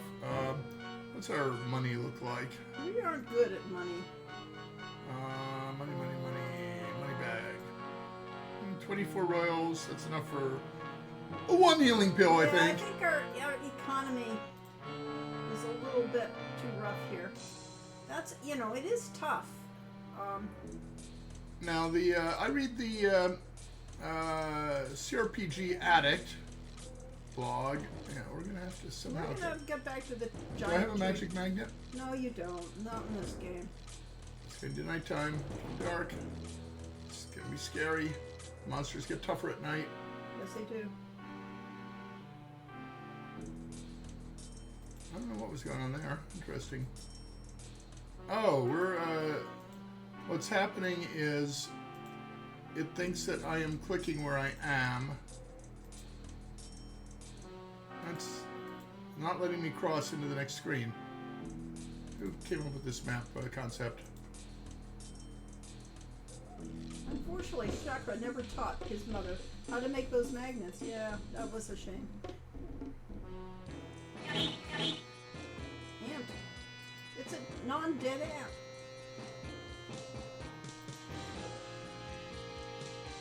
Now, this turning up the game speed should not allow you to run faster and get away from danger. That's kind of a confusion between That is just player speed and game speed.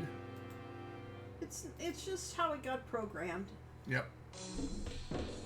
It's a good thing it exists, but okay, I was trying to You get go to this to the tree. tree. Yeah. 15 combats later. This was typical of JRPGs. You're getting tired. I can't imagine. Typical of Japanese role-playing Can you games. sleep here? Possibly. Save game.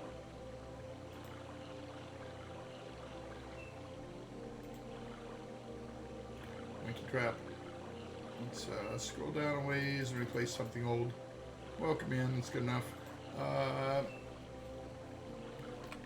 Tree safety. And we'll go and try to sleep till morning. This would not be a good place to sleep. Maybe if I'd been in the open land, that would be better. But how about here? Maybe this is a good place to sleep. Nope. I have to get off this screen. I have to get onto one of the specialty screens for safe places. At least I can click up here and it knows how to do the pathfinding all the way around. And that, to a player, that's just intuitive.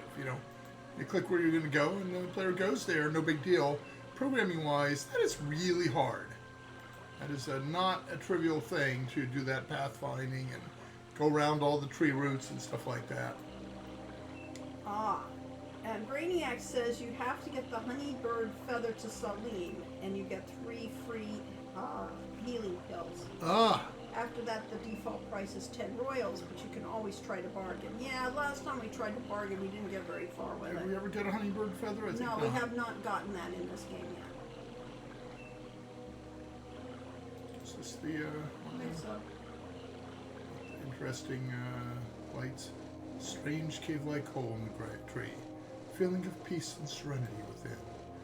And flashy lights that are going to keep me awake, so I won't be able to sleep. But we can try. Sleep till morning.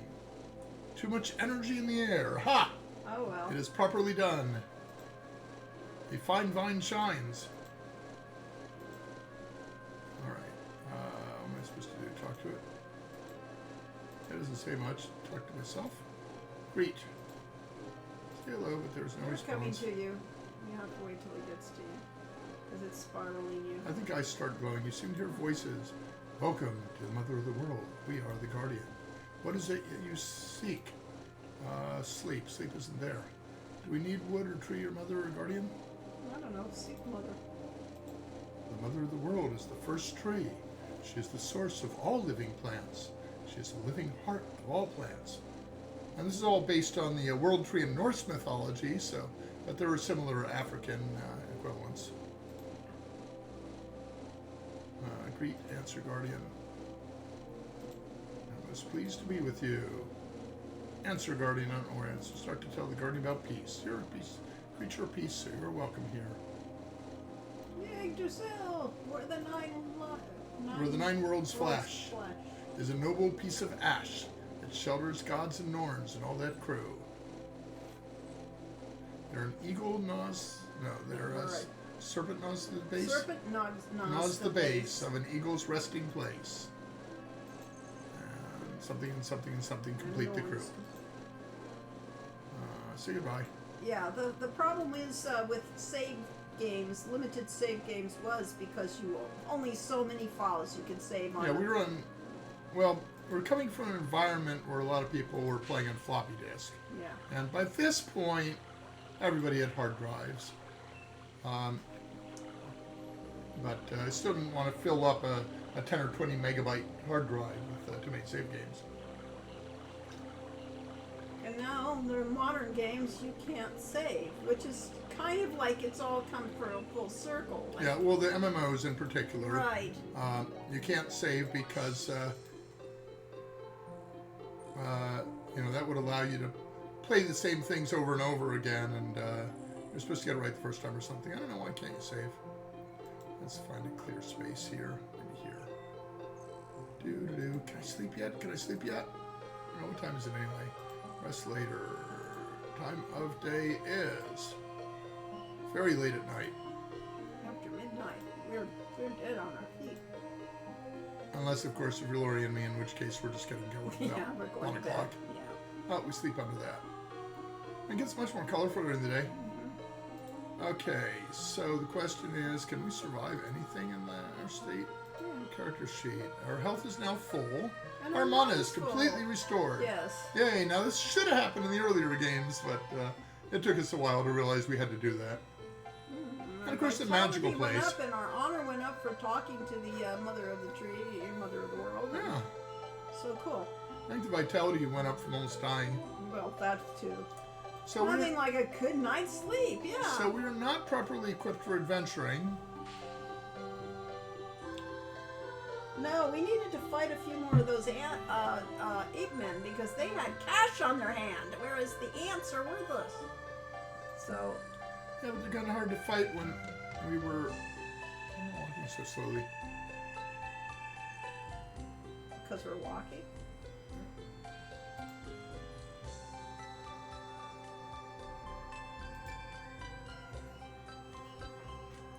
Nothing like a good night's sleep. Yeah, it was always a trade-off. Is the combats and so on. Crocs, leopard men, and ape men, the victims of capitalism. Uh-oh. You went back in. The pathing was not obvious to me. No, you need to. Have to wait. Now that you've gotten here. Nope, speed is locked. Yeah. Ah, because you're in a hands-off situation. Yes, we need to do some rampant capitalization of our capital.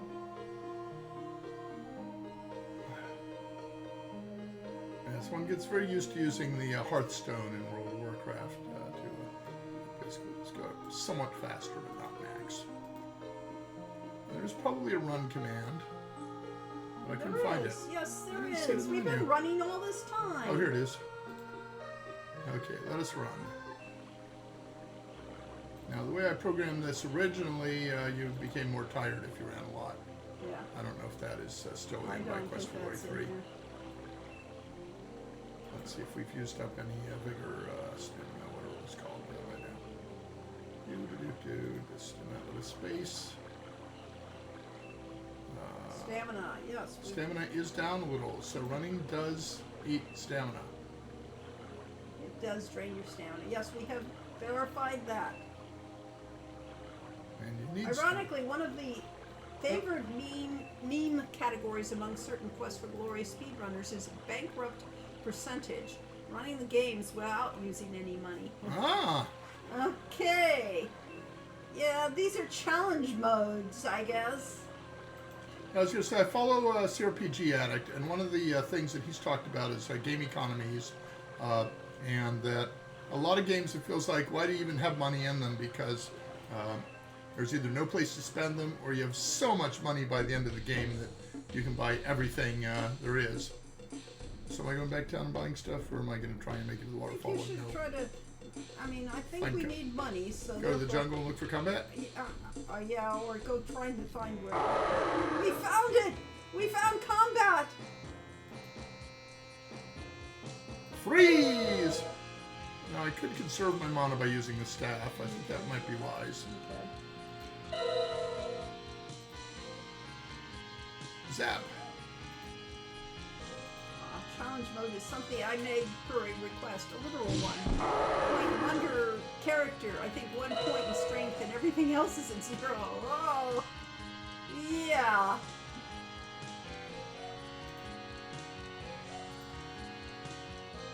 You know, you could have a somewhat more reasonable challenge run, so I get another mouse. I wanted him to come over to here anyway.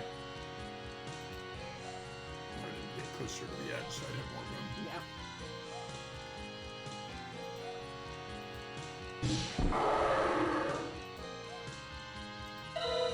So, after doing all that, let's see where we are. Our mana is 195 out of 209. So by using the staff, I'm using very little mana. Basically the mana to bring up the staff. And since then, Wow, that fireball doesn't seem to touch him at all.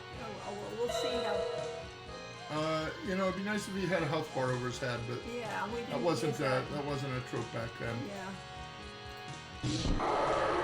I believe he will soon be dead, and if we got into combat, we probably could kill him, but we might take some damage. So that'd be a shame. Ha! It touched him.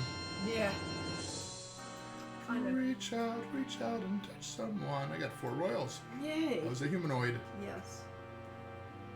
Amusingly, it worked for every game but the last. In Quest for Glory 5, a single point in strength is so low the PC immediately planks when the game starts, but it doesn't trigger the game over screen. I'm going to disobey my own rule and replace tree safety because I want to be down here, not up there. Woohoo! The lizard man is dead. It's dead.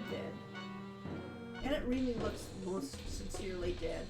There's blood there and everything. Nope. Yeah, so if you click on a particular place on It the takes forest, you to it takes that you place. there. First time chat from Cuddies. Cuddles. Okay. I Where's it love coming the from? visuals of Quest for Glory 3. It was a beautiful game that totally captured my imagination as a kid. Yes, this is, that's worthless. Oh, is it? I think so. Is You there wanna run anything should we just run away here from him? People? Seems sensible. Yeah. Unless I there's don't- body Is there body any parts you get yeah, from I it? don't think there's a body part that There might can be. cycle. I mean, there should be poison glands or something, I but don't think there is though. Run away. this was the first game where we got the best of Sierra's artists all on this. Yes. Hey, I've been following and watching your streams for a while, but I realized I never said this. Thank you for the game series. You're welcome. This is why we are here to thank you back. Wasn't it for our intense wealth that we required doing that? Right. Yeah. Well. Or Flying that somebody got from our work. Aren't worth anything except for fighter points. Yes, it really made my childhood. I'm glad, and this is a gorgeous game. It has its flaws. There are things that. This apparently is where we're supposed to get to the water. A bit of both coal. How do I get across? You don't. You can't get across right now, but you can find somebody to love or to encounter. So go find some lizard man or ape man or whatever it is. Do we have a goal? Well, yeah, we're trying to Sands of Kilimanjaro. Yeah, we don't have actually. We don't have a scene. There should be feedback here. We should come to a I waterfall. know, and you can't. There's no waterfall scenes, which is weird. Seems like there ought to be. Can't build a boat or raft to cross the river, huh? No, clearly not. Can't even find the river. No, can't find the river. It's the undergrowth is so thick. And it's getting late in the day, so we're gonna have to sleep. So. All right, can you witch doing this? Nope. Ape man. Staff. Dazzle. Walk over here, we can see better. That is an ape man's back, by the way. Yes, we're back to ape men.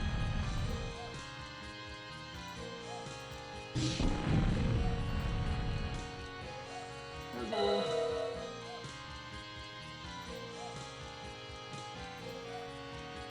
See, when fast enough, I can get off 2 flame guards in between the dazzle. That's conserving mana, except for the fact that I'm not spending any mana because I used the staff. Yeah. Whee! Come over here, we can't see a thing.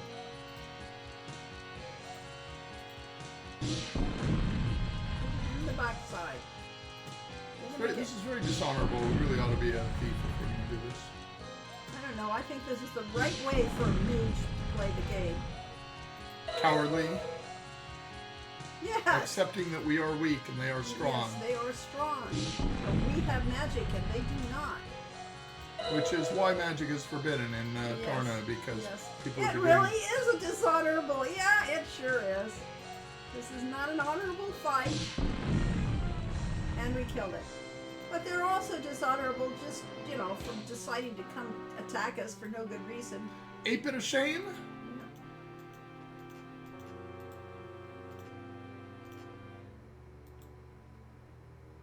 Six royals. Okay, we're starting to get richer. The fireball knocked 8 all the way up over to from behind. Yeah. boom, 34 royals and 49 commons. But I mean, going for miles through the jungle to get a few royals, there's got to be a better way to make money. Can we make it? There was a way to make camp, wasn't there? Yeah, there is a way to make camp. Yeah. That is not it. That is not a way to make camp? No. That's something interesting. Yeah, So I don't think we fought this thing yet. Let's go dazzle and see if we can figure out what it is.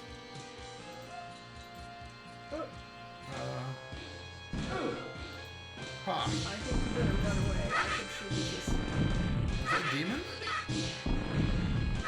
Looks kind of demonic. It does. Dragonish. Draconic. Fortunately, Demon worm. Okay, fine. as it happens, Yeah, if it was an actual red dragon, we'd be in trouble because it would be resistant to fire. This one isn't. Because we have been practicing fireball on many monsters, we are good at it. And maybe we'll learn something. Whoa, what a cheat. What a rip. Still there? It's up there. It's not there. This is the roughest enemy encounter. Yeah, well, we did right well, considering that. And mana is very low now. Yeah. We're in trouble. Yeah. We've been burning through it. No. My magic skill is getting good though. Yeah. Yep. I was trying to see. Oh, spell list. Our flame dart is up to 291 of a maximum of 300, so we are almost as good as we can get with flame dart because we've done so much of it.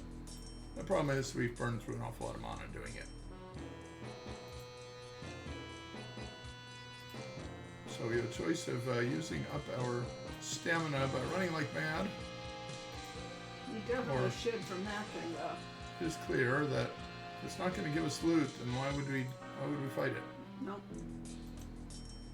And that is, of course, the problem with role-playing games, is you're not really playing a role, you're doing hack and slash combat. I'm getting tired. Yeah. No doubt.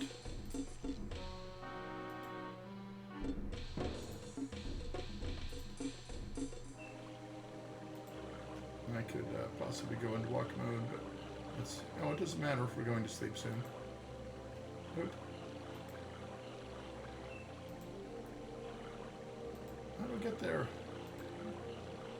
You have to keep going the other direction. What? I'm gonna cross here, right? You have to cross. How do we get up there? You have to keep going. Oh, this way. Right. Who designed this map anyway? No, I didn't. It's a little bit too.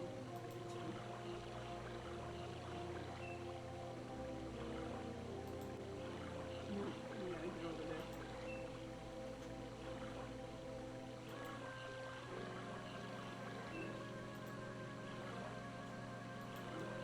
So Larry Scott at Sierra came up with these pathfinding algorithms, and they actually were pretty revolutionary at the time.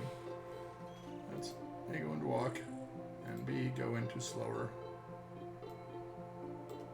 Not that slow. And C, go into sleep. Good morning.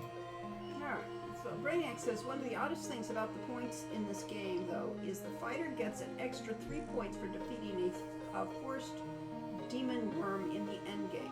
The paladin does not, even though demons are one of the few justifiable moments of direct combat for them. Tisk That's tisk. true, but, you know, Do I need- fighters make their living off I need of a purple killing flower? things. No. Alright.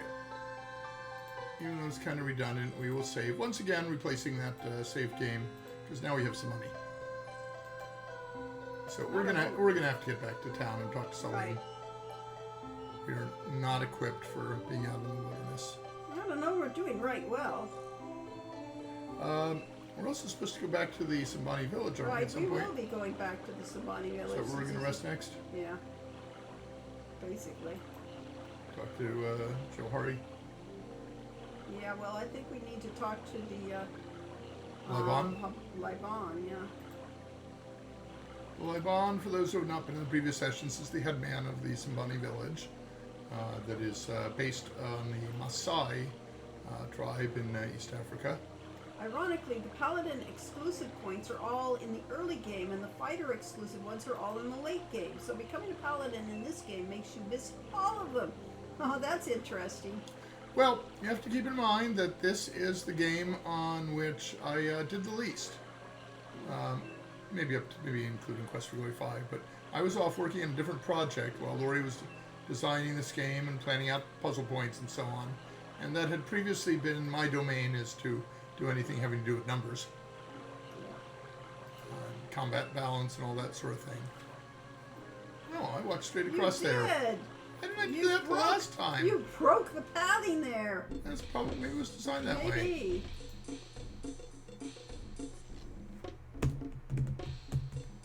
Like that. Music. That's another runaway from.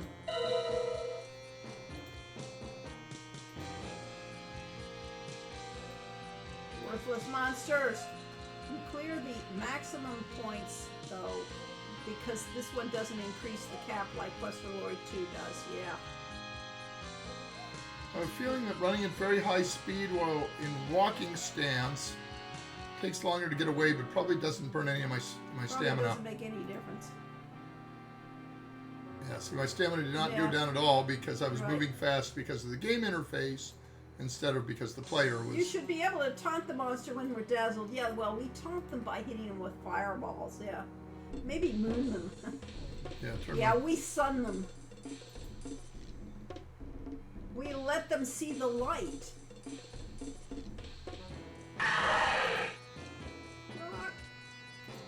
Rock?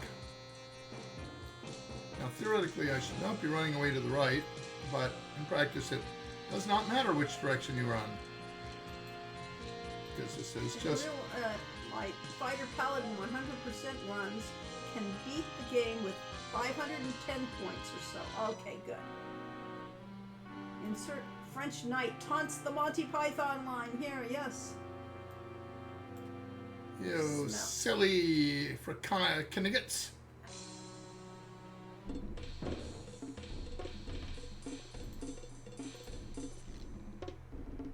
Yeah, that was intentional on my part, is that I designed the game so you get a little more of the maximum because...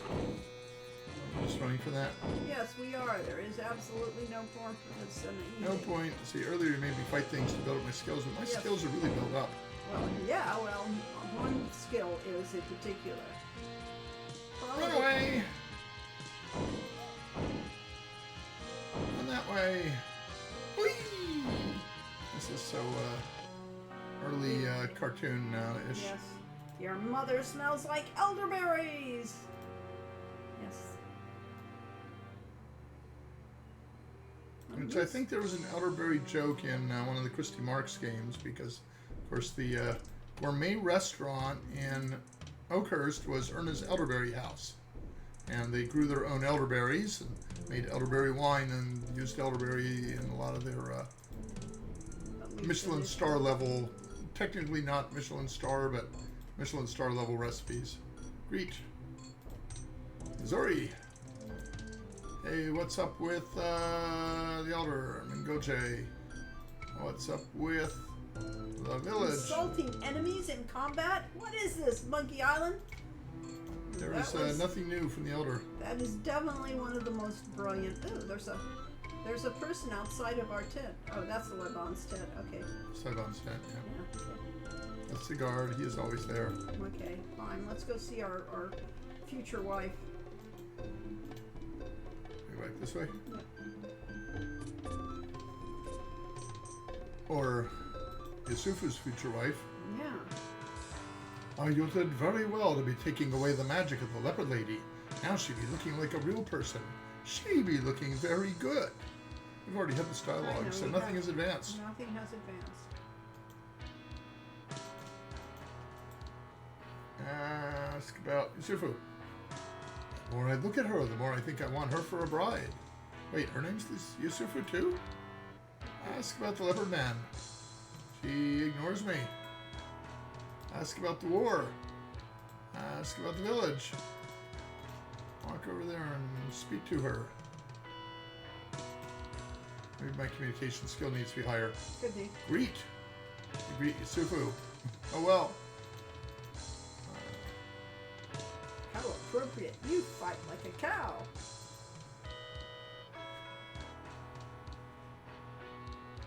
Say goodbye.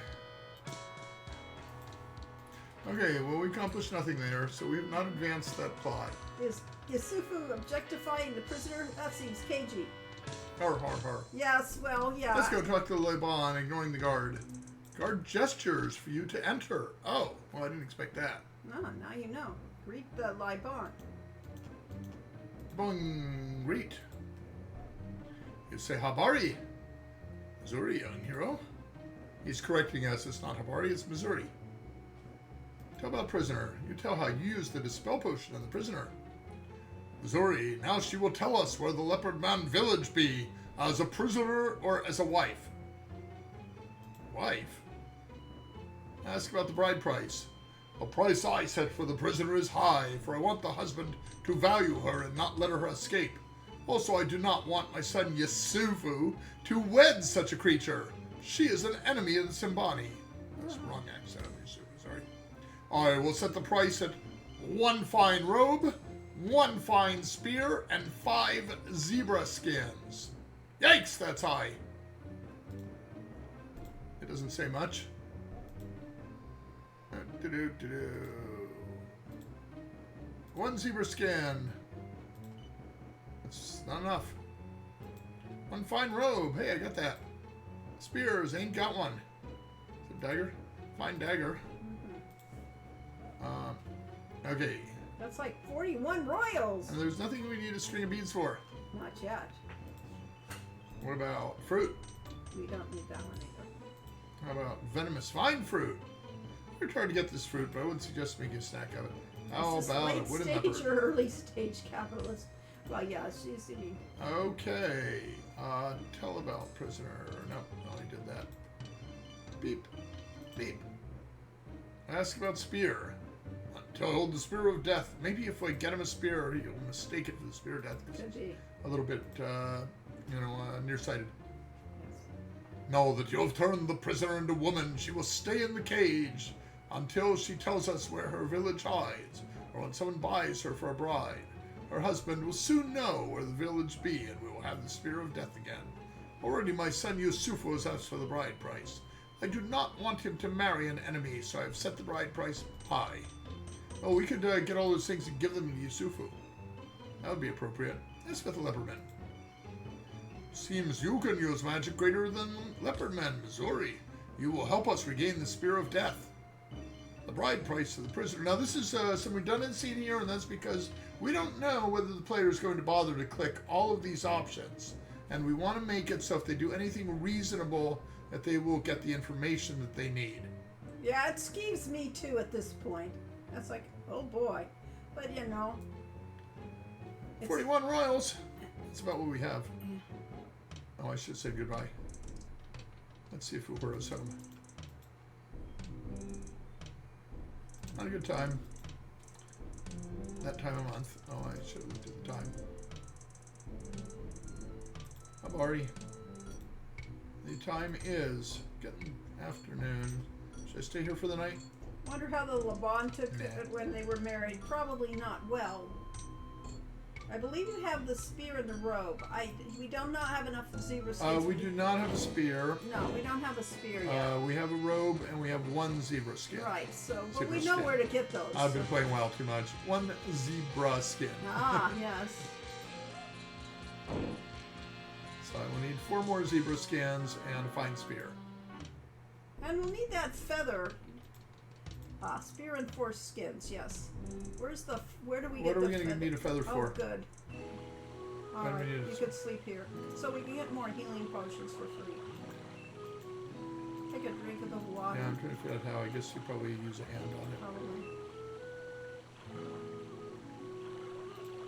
And do I have a Water skin I can skin? use on it? Yeah. My water skin is water from the pool of peace. Doesn't look like it ran out, but it wouldn't hurt to refill it. That didn't do you any No. good. Okay. It's getting darker. Sleep till morning. Sleep till morning. Peacefully. Good night, sweet prince. Sleep peacefully until morning. And the sun The moves moon- slowly the moves moon- across the sky as we sleep, so That's we moon. relaxingly. I was wondering if there was going to be a leopard there in the morning. No, cheetah. It was a cheetah. Okay. Cheetos never prosper, so it won't have any money for us. No, I can't get out of here. No. Yep. If I remember correctly, you could buy 4 healing pills total before Salim runs out. Then you need to get him the honeybird feather to unlock more purchases. How do we get the honeybird feather? I mean, we have the honey. Yep, that's another one away quick.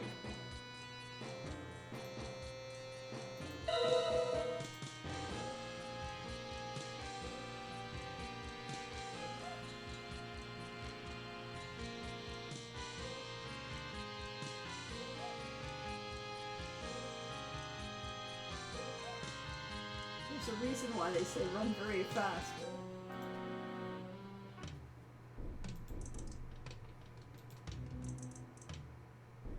The bird's pure RNG. Wow, that was who created that.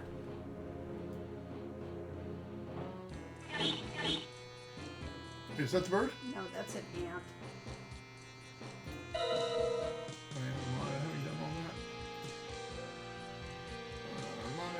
was 7 out of 2.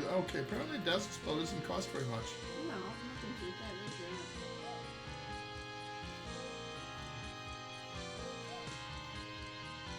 Prior to coming to Sierra, we worked with Antic Magazine,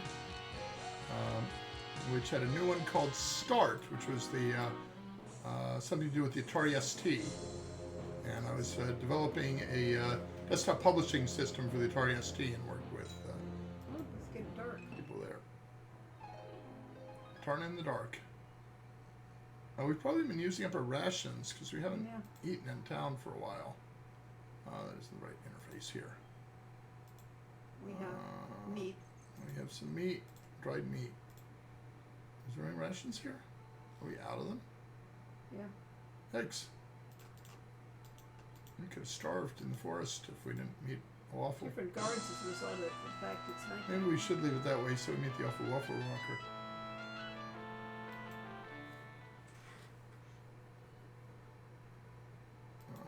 Too late to visit Salim, so we'll go to the inn. Welcome in.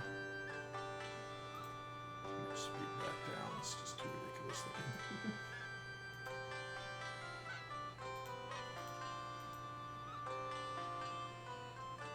Was that white piece of paper on the board before? Yeah.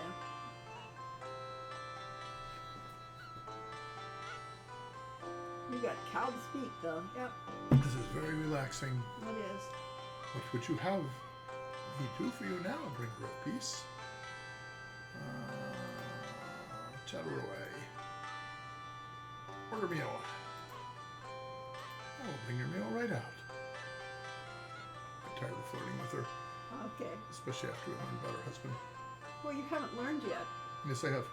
I don't We've- think so. Yeah, no. she's told us about her husband, that she tells him about our words every time, and he's amused by them. Oh, I didn't realize we'd gotten that one. Oh, yeah. Because that's about the end of that flirting there.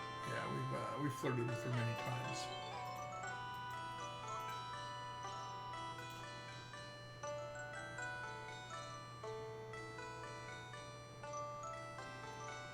Our feet are just like Cabezas, or no, what's her name, Salatats.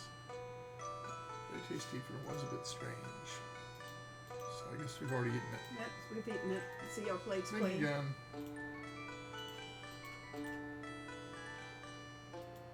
You see a platter used to serve food. Amount of food in his plate, that must be Oliver from the programming team. Amazing what some folks will do to get a good meal. We're just gonna go to bed. Yeah. Yeah. Don't have to even have to stand up. We can just click somewhere else. Well, you know, that's a useful. Magic of point and click. Yeah. Do we have anything we want to put in the chest? Not really. Do we have anything in the chest? Chest is empty. Yeah, we put it in the Sabani. He ate all of our food! Oh no! I don't think there was any As in- food there at Oliver's. He ate all of her food. Oh, all of our food. Oh, okay, fine. It's reasonable. I assume that's the plan, but if not, it is now. It is now. In which case, very clever, and I will give you the credit. Now we can eat again, because Because it's Or a growing breakfast, boy. yes. we're breaking our fast. Lori is not a fan of eating just before bedtime. What may this woman do for you? Oh my. Ask about Something Jana. crashed my browser. Back now. Weird. Welcome back. Yes. The day is long and I long for a quiet moment. My moments with you, though, bringer of joy, are all too short. I've got a room right upstairs. Your eyes are as the jewels of the Pharaoh. I want to gaze upon their glory. Your hair is as the sun at midday. I wish to feel the glow upon me. Your tongue is like honey, and well, let's not go into that. Jenna, you flirt. Yes, she's a terrible flirt. Any rumors? I have heard rumors that the old ruler of Tarna, the one marked by demons, believes that demons are again unleashed in this land. Would that be Rakesh, Mm-hmm. the old ruler of Tarna? Mm-hmm. What about gossip? He who walks his own path, Rakesh, and you, brother of Lion Tars, will drive these demons away, I am certain. Nice you have so much faith in me. about Tana. If you need anything of leather or animal hide, you should visit the leather worker at the north end of the bazaar. That might be a triggered dialogue based on the fact that we know we're trying to get zebra skin. Could be. Ask about the leather worker. This is the north end of the bazaar. Okay. Mhm. Ask about the menu. From the tribes of the jungles of Tarna, we have biryani yad Dicky Dicky. I hope you will find it to your liking. Laurie's a fan of biryani. Order a meal. Look at the mill. I got it. And I bankrupt ourselves with all this food. Oh, she blew me a kiss. How sweet. Does flirting get her better tips? I don't know. If there were an interface to give tips, I think many players would give her good tips. Yes. Yeah, I think so. Alright, we relax a while. She's only responding to my flirts, so it's the hero that is doing the flirting, and Jana is merely responding appropriately.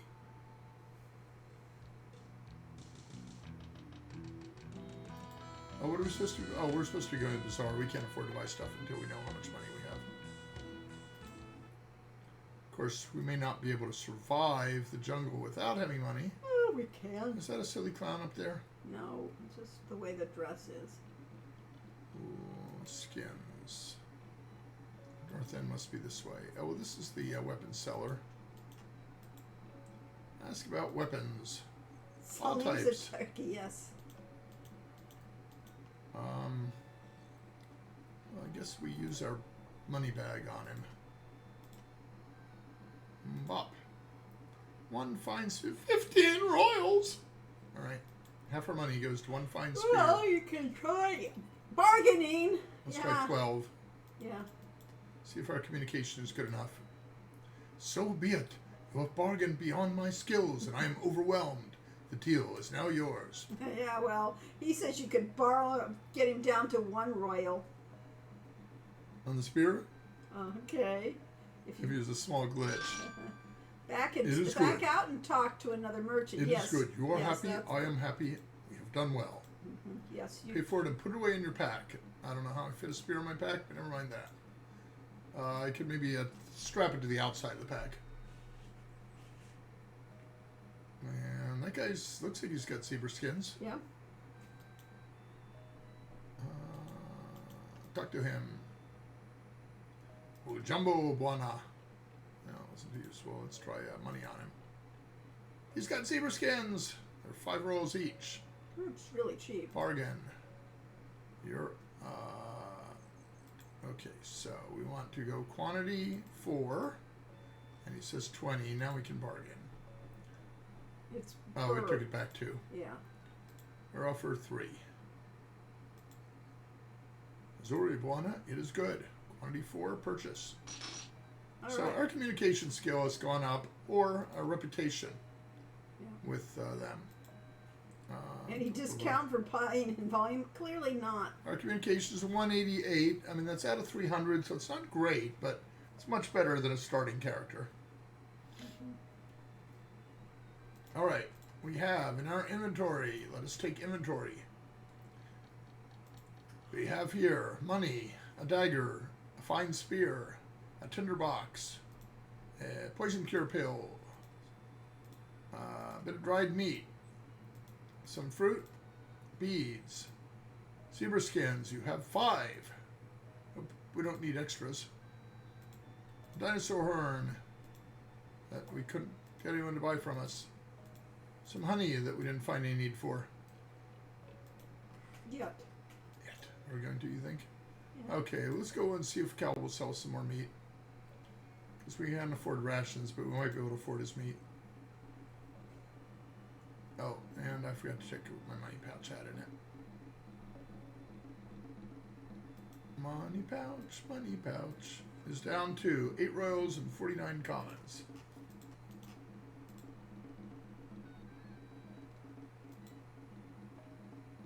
Nope. Look at that. Wonderful pathfinding around the rope. In real life, I would probably trip on the rope. Let's click my money pouch on this meat seller. Master, oh, you want to do this one? Master, may I roll in the dirt beneath your feet? May I lick your toes? May this musty, mangy, miserable, mindless, misbegotten maggot of a mongrel sell you some meat? And that's why I married her. All right. His rations are 27 coppers. Bargain. Offer 5. Oh, goody, goody, goody. If the good master offers a price, I will accept it. I am the most lucky calb in the world. Possibly the only calb, Possibly. since the rest of them starved to death. Oh, really? His wife divorces him because of I this. will buy 20 of them for 100 coppers, 100 commons. Oh, most magnanimous, magnificent, munificent, benevolent, malevolent, non-violent, ultra-violent, ultra-liberal lover of small furry animals. Yep, that's me. Thank you, thank you, thank you, thank you, thank you so much. May your meat never molder or crawl with disgusting creepy maggots. You won't regret this. Thank you, thank you, thank I hope you. he's reminding me this meat spoils after 2 days. Ah, what a silver-tongued devil. Mine is the devil. The first bizarre screen being able to drop everyone to 1 coin is a glitch. Calb is not, yes. Poor Calb. Yes, exactly. Poor Calb. But, you know. It makes him happy. Yep. He gets the meat for free. No, He's just here to... Yes, he does. no, he doesn't. People give him meat. No, people don't give him meat. He negotiates with the jackal people. The By killing wild them? dogs. No, he negotiates with the wild dog And give hunters. us the meat that they don't want. Yes, and he pays for it, and that's why Calvin looks like more like a jackal man than his. I mean, a wild dog than his father does. Calb is a good boy. He is the best of boys. He is the best boy of all. Wow, it seems like days since you were last here. Why, it has been days. I wonder if it keeps track about that. Tell about vines? I have nothing to... I could tell him about the vines. I don't remember if I told him about the vines before. Tell him about how you got the fruit for the Venomous vine. Wow, what an adventure. He's just not a financially secure boy. Exactly. Ask about the pills. Yeah. 1 pill makes you better. 1 pill makes you well. And the ones that give you mana are the other ones I sell. Just ask Salim. I'm sure you'll find them swell. Close to the original tune. Boop. Well, yes, and they're All right. singing over a variation on it, so you know. Cure pills for 20 royals. I've got 7. That's a bargain him down to 5 if you won't do it.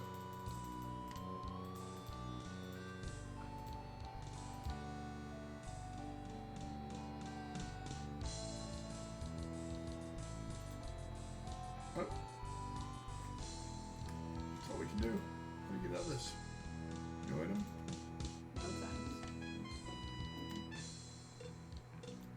So, his monopills and all of his pills are way too expensive for us. What we really need is a quest. And I didn't think there were any quests in that board that paid Oh money, no, were there? did you offend him by low bailing him? Well, Short term, it'll reset if we go back in, I think. we don't have the money to negotiate anyway. Yeah, we can't, Where are you going to go? out of town. Okay, Is well. it this way? Or is it that way? I It's this think way. it's that way. This way. That way. Works.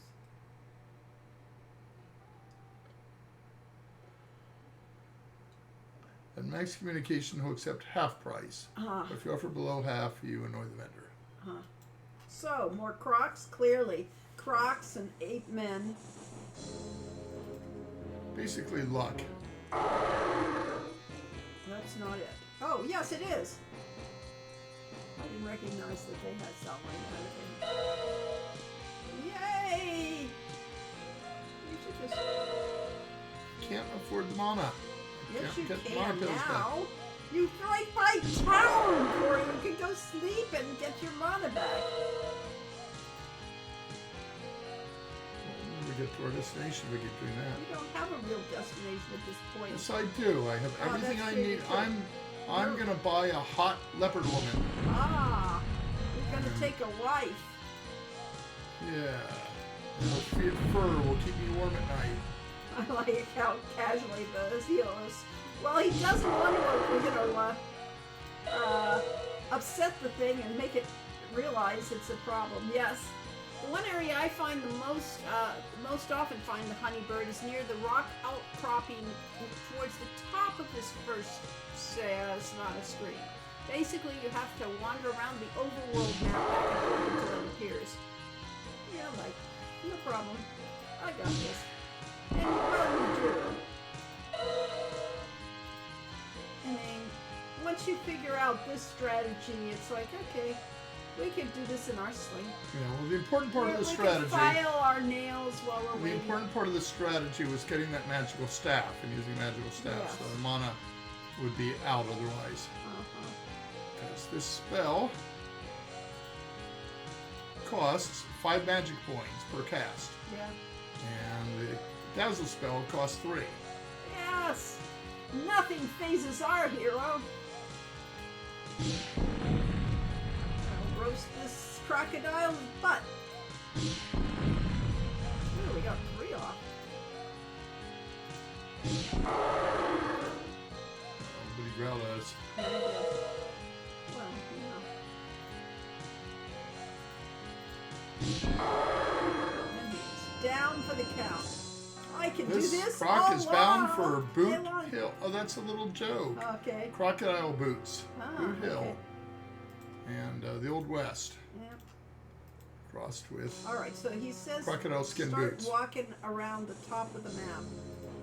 I think I've got it now. Opposable thumbs plus upright posture equals money in the pocket. Oop, what's going on here? Is that a fishing pole? Fast as fast be, you can't catch. Meep. Oops. I can't tell what I'm... What is it? Is a fishing... a trap. It's a trap. Talk to the thing in the trap. Weird. Huh? Recognize this. We can't get it, so There's something in a trap and you can't look at it. you Maybe I can't can... talk to it. Maybe I can release it. Poor creature is beyond help. Ah, Well, why can't I loot it then? it's the jackalope. Well, we're not seeing any way to. Yep. Okay, well, it was just a silly thing, but... Yeah, can't get a line from But it. even I silly didn't thing- ever see that one. Wait, did this came out around the same time as Quest for King's Quest 7? For some reason, I thought this was way before. Oh, I don't know what was. You'll have to ask everybody there when King's Quest. I can work it out on my It's fingers and definitely toes. before, but not I way think it was. before. I think it was King's Quest 6 It's- time is when yeah. this came out.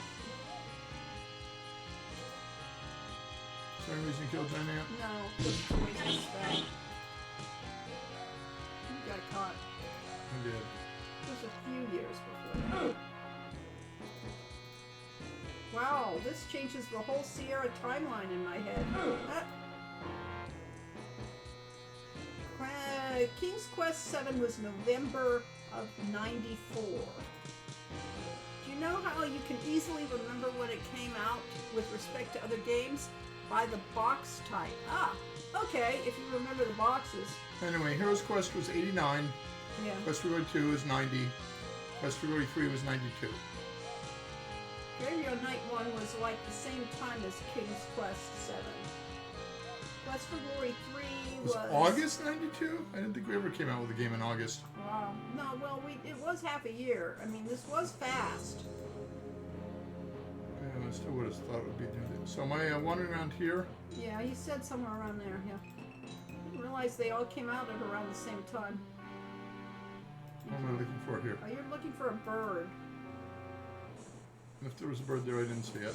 You didn't. So keep on the top of the screen. That's not a bird. That's not a bird. Those months are just guessing based on magazine articles and the like. Ah, okay, fine. Yes. All our games came out more like October, November, December. Well, no, I think this one did come out in August because it's, remember Well, we did Quest for Glory 1 VGA first, so that would have been out earlier in the year. Right, and then we were doing the educational games started to overlap this. I think we're just on superstition here. Well, we probably are, but he said it's random. He said it's pure random luck, but he generally found it at the top of the map. The bird will interrupt just like a standard random battle, but you will see We'll see a parrot. bird. Yeah, I thought so. Okay, and then we're carrying honey, so I'm guessing that has something to do with the honey bird. Right. Not sure if the night is blocked. It should be.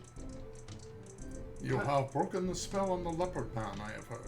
She be one fine-looking woman. Maybe you make her your wife? First I turn my speed down. So you're not at ludicrous speed. And then I save as in, place. That's a perfectly reasonable name for it. Yep. Well, I'm not in town. I'm in a different town. I always remember the Christmas releases since my parents would buy them as a gift for me. Though that's Ask the right way about to remember it. wife. I hear rumors about you be asking about bride price on that leopard lady. Ask about the bride price. Since the Liban is the big father of the tribe, he be the one you be talking to about bride price. What about rumors? Rumors be flying free in the air. Who knows where I catch that one? Look, no hearing that I asked about the bride price. Ask about the prisoner. Oh, the leopard lady be very fine looking, but she be very wild. Man who marries her had better look out for knives in the back, I be thinking. How's that accent? Work for you? Ask about Simbani. Simbani woman make good wife. She give you many strong sons. I have a daughter I sell you for 5 cows and a calf, if you be wanting a wife. Is that more or less than zebra skins? Well, clearly it's less. Ask about daughter. The game, Oh, she could be very strong, could do much work. Bring me cattle and she'd be one fine wife for you. Not stab knife in your back like leopard lady. the game taught me that never going to a date without bringing some cash with you. Okay. Quest for Glory 1 Or candy. VGA and Quest for Glory 3 were supposedly released a month apart. Okay. Ask about somebody. Oh, no. Got that one. Ask about Usiku. I don't know who Usiku is. That's him. Oh, yeah, the night guard is the Zoribuana, but my back be aching from standing here so much. Well, then I will say goodbye. Time to say goodbye. Pretty close. I think there's some cattle you could buy in the city.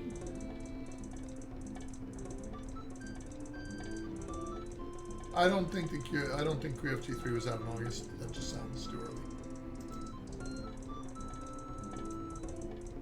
Guard bars the way. Guess it's not a good time. About time to visit Uhura.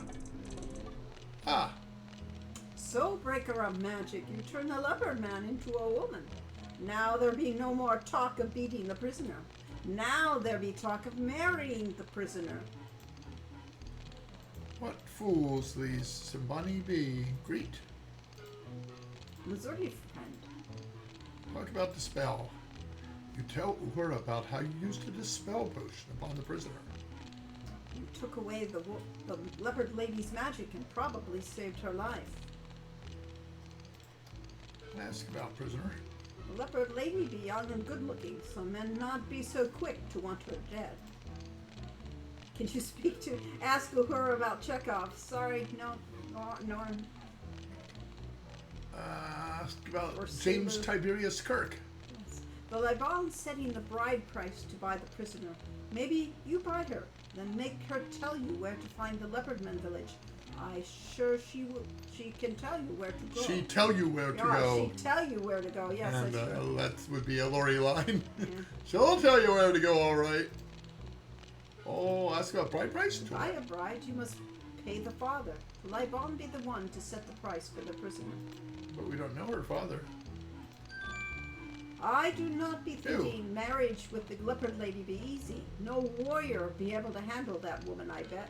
Still, if you buy her and woo her, and then set her free, maybe she can help bring peace. Enough already. There's always an issue of we don't really know what the player wants to do. Whether they want to ask 36 things. Was that points? Is that what that thing Yes, was? that was- I was looking to see if that chime came Instant from here. serotonin for me. Yes. Yes. Ask about wooing.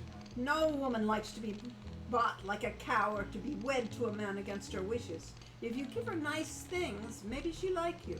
Maybe she not kill you first before running away. I see. They do not seem to speak your language. What? I think we have Yusiora. Oh, she won't talk to me again. I'm just repeating this line to see if maybe I can talk. No. She has Interesting. run out of dialogue and we can't talk to her Yeah. anymore. I have That's how more you do questions it, I wanted to Dance. ask her. Buy love. It's all transactional. Well, that is pretty much Maybe the American baby, system, Maybe so. has some advice. And I it's no prefer longer to a be good time to attacked visit her. on the wedding night. I feel unclean after typing that even in jest. Let's see if we can tell her we're going to buy her.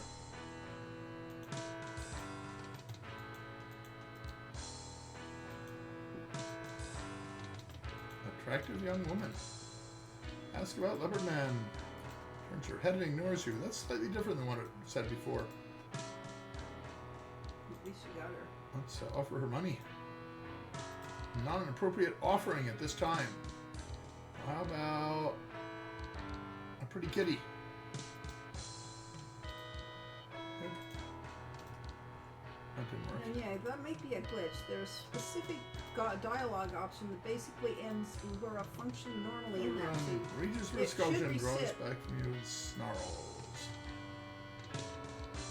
Beads, Corey, start small.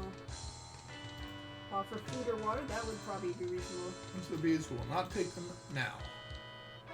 How about some dried meat? Is she a carnivore? Not interested. Okay. No, we probably need to buy her first. But it would be nice if we could establish rapport before such things going on.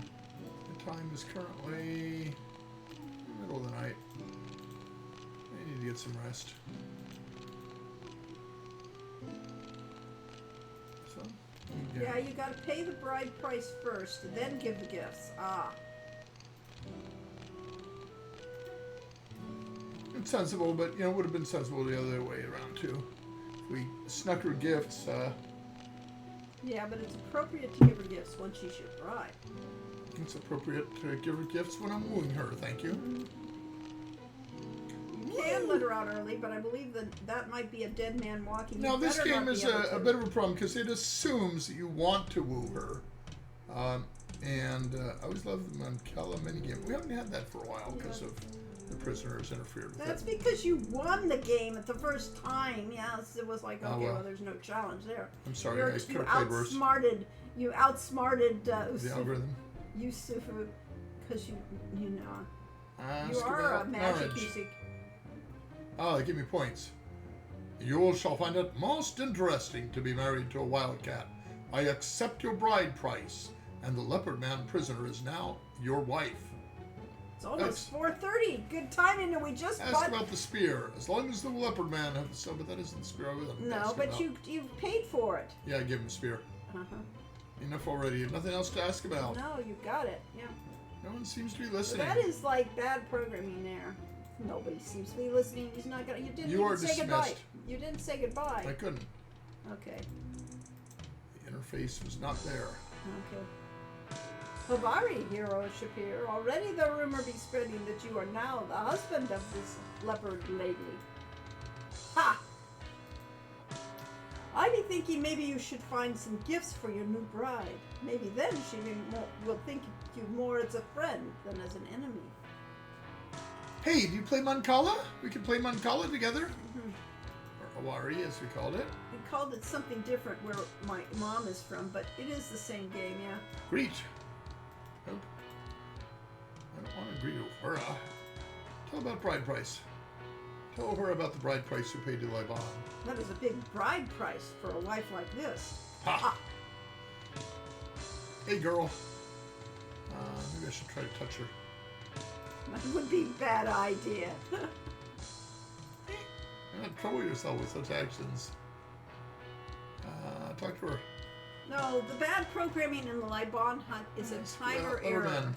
Without modern fan patches or slowdown utilities, he keeps saying, "For why have you come here, friend of Rakesh?" over and over every Ew. second. Leopard lady holds the beads for a moment, smiles, then puts them away. Ah, very good. She liked that. Dazzler, that should work. Not a good idea. It would not be a good idea to use magic in the Simbani village. Gift number 1, yes. He says that there is a programming error in the Libon's hut. So you can drain your honor. Wow, okay. Yeah, that happened to me the first time I played this game. That's terrible. That's awful. That's true bug. Okay, fine. We're not buying her today. We are going to say it's 4:30, Corey. I already bought her. Yeah, Let's no, offer her some fruit. we don't need to. She says, I'm a carnivore. Let's offer her some meat. Corey, Ignores her there's offering. three gifts, and I don't know. Well, the second gift is obviously the leopard, Well, that's the last the gift. cat statue. This is lovely. Do not think, though, that it will make me your wife, but she did accept it. She did. Ask about leopard women. No. Tell her about the bride price. No. No. Ha. Gift number 2. So I'm 2 missing a third strikes. gift. And give her dinosaur horn? No, I don't think so, Corey. Honey. What's that? Honey. Alright, well, we are stuck here, so this will be enough for now. And this is... Yay. Judgment. We will replace that with... Slightly married. Gift of trust. Oh, okay. It's going to be... You could give zebra hides. You may need to backtrack for third gift. Okay, well... That was part of the bride price. Yeah. Yes. You need to backtrack. Give her a for the warm... third gift. that's true, yeah. Let's say a warm blanket or something so she'll be comfortable. I would not... If I were in WoW, I would now type /log out. But here I will say... Quit. Wanna split? I was never that big a fan of banana splits, but my mom got me hooked on hot fudge sundaes. So I do love me hot fudge sundaes, and I should not, of course, eat them today when I'm slightly diabetic and should not be eating as much sugar as I always Hello, have. I've come offering meat. Yes, meat. Meat from Meet and greet. meat and greet, yeah. Yes. My father is big on bananas Foster. Well, those are interesting. I like a good creme brulee. Love a good flan, so any kind of custard is good. Custard filled. We went to Oogie Boogie Land Oh yes, this week. yeah. So Disneyland has the Oogie Boogie Bash selected evenings this time of year through Halloween, and they have all kinds of trick or treat tables around the place that people stand in line to get their treats. Long Stand in lines. well, medium long lines. That was long lines. When they said we could get there as early as 3 p.m., which is the actual event started like 6. And we arrived just about 3:30 or so, and Lori had the idea we could do a ride or two before the thing. And we got to the Guardians of the Galaxy ride, and it was a 70-minute line, and in high 80s or low 90s temperature. And Lori said, "No, thank you." So we didn't We never made it there. make on the rides. The only ride we ended up doing at night, we probably could have gone there at night and it wouldn't have been as bad. Yes. We were told that if you go around 10 o'clock to the rides, you actually can have You know, all the little kids had gone home, and the only Oogie Boogie Bash people were still there in the park. Yeah. So lines would not be as long. But we went to the Soaring Over the World, which is, old people's kind of ride, very passive. But it was nice. I enjoyed it. Yes. Basically, watching a big, large screen movie while you're on a motion thing. A minimal motion seat. Suppo- But I was going to say, but Yes. that's the relevancy is that we had the I Cast a Spell on You hot fudge sundae from Ghirardelli. Yes. That's Yeah. destroying my body, but Yeah. it's very tasty. Stay on the monorail and ride that round and round. You can't. Yeah, the monorail doesn't does- go to California Adventure. Yeah. It goes to Disneyland and downtown Disney. Yes, so yeah. All right, you're heading Oh, out. and the Disneyland and Hotel. she is going to want to split too. So thank you all for showing up. We will split too. And we will be back in 2 weeks, I believe. weeks, That, yes. The date on that will be the 7th of September. Huh? 7th of September. No, that's 1 2 weeks. That's 1 week. 31st. Oh, 31st? Oh, okay, fine. 31st is 1 week. 31st is 1 The week. 7th is 2 weeks. 7th is 2. Okay, fine. We'll be back on the 7th of September, and I believe we will be here on the 21st. Right. But I'm not sure about the one after that. Would be the 5th. I believe we We'll are be not. gone. Yeah. We will be traveling on the 5th. So We are at long last doing what we have wanted to do since the mid 90s when we were writing Quest for Glory 5, is we're finally going to get to Crete. yeah. So we will see you all in 2 weeks, or at least some of you, and at least if not, well, have fun. And Thank you all. And this will be, I will post this as usual to our YouTube channel, which is the Hero U Road to Redemption YouTube channel. yep. At sign, is it at sign Hero Dash U? At sign, might be at sign Hero Dash U, I'm not sure. Have good creek in Witch Creek. Witch Creek, there's a Witch Creek winery near us. Yes. We it's once the bought a bottle Greek of Crete. their Almost Orange Muscatel, to which Quest was for Glory in October. We're gonna make it for the spooky season. I can feel it. We will certainly do our best to make it for Yeah. spooky season. by late October. We should. It doesn't matter whether we finish it or not. It's like October mandatory. is Quest for Glory 4 times, so it doesn't matter. And we'll have to speed run it so we can get it all done in the month of October. I see, right. Normally Okay, it takes us months to do a game. so see you later. Bye bye. Hasta la vista, baby. Live long and prosper. Yeah. Peace and love.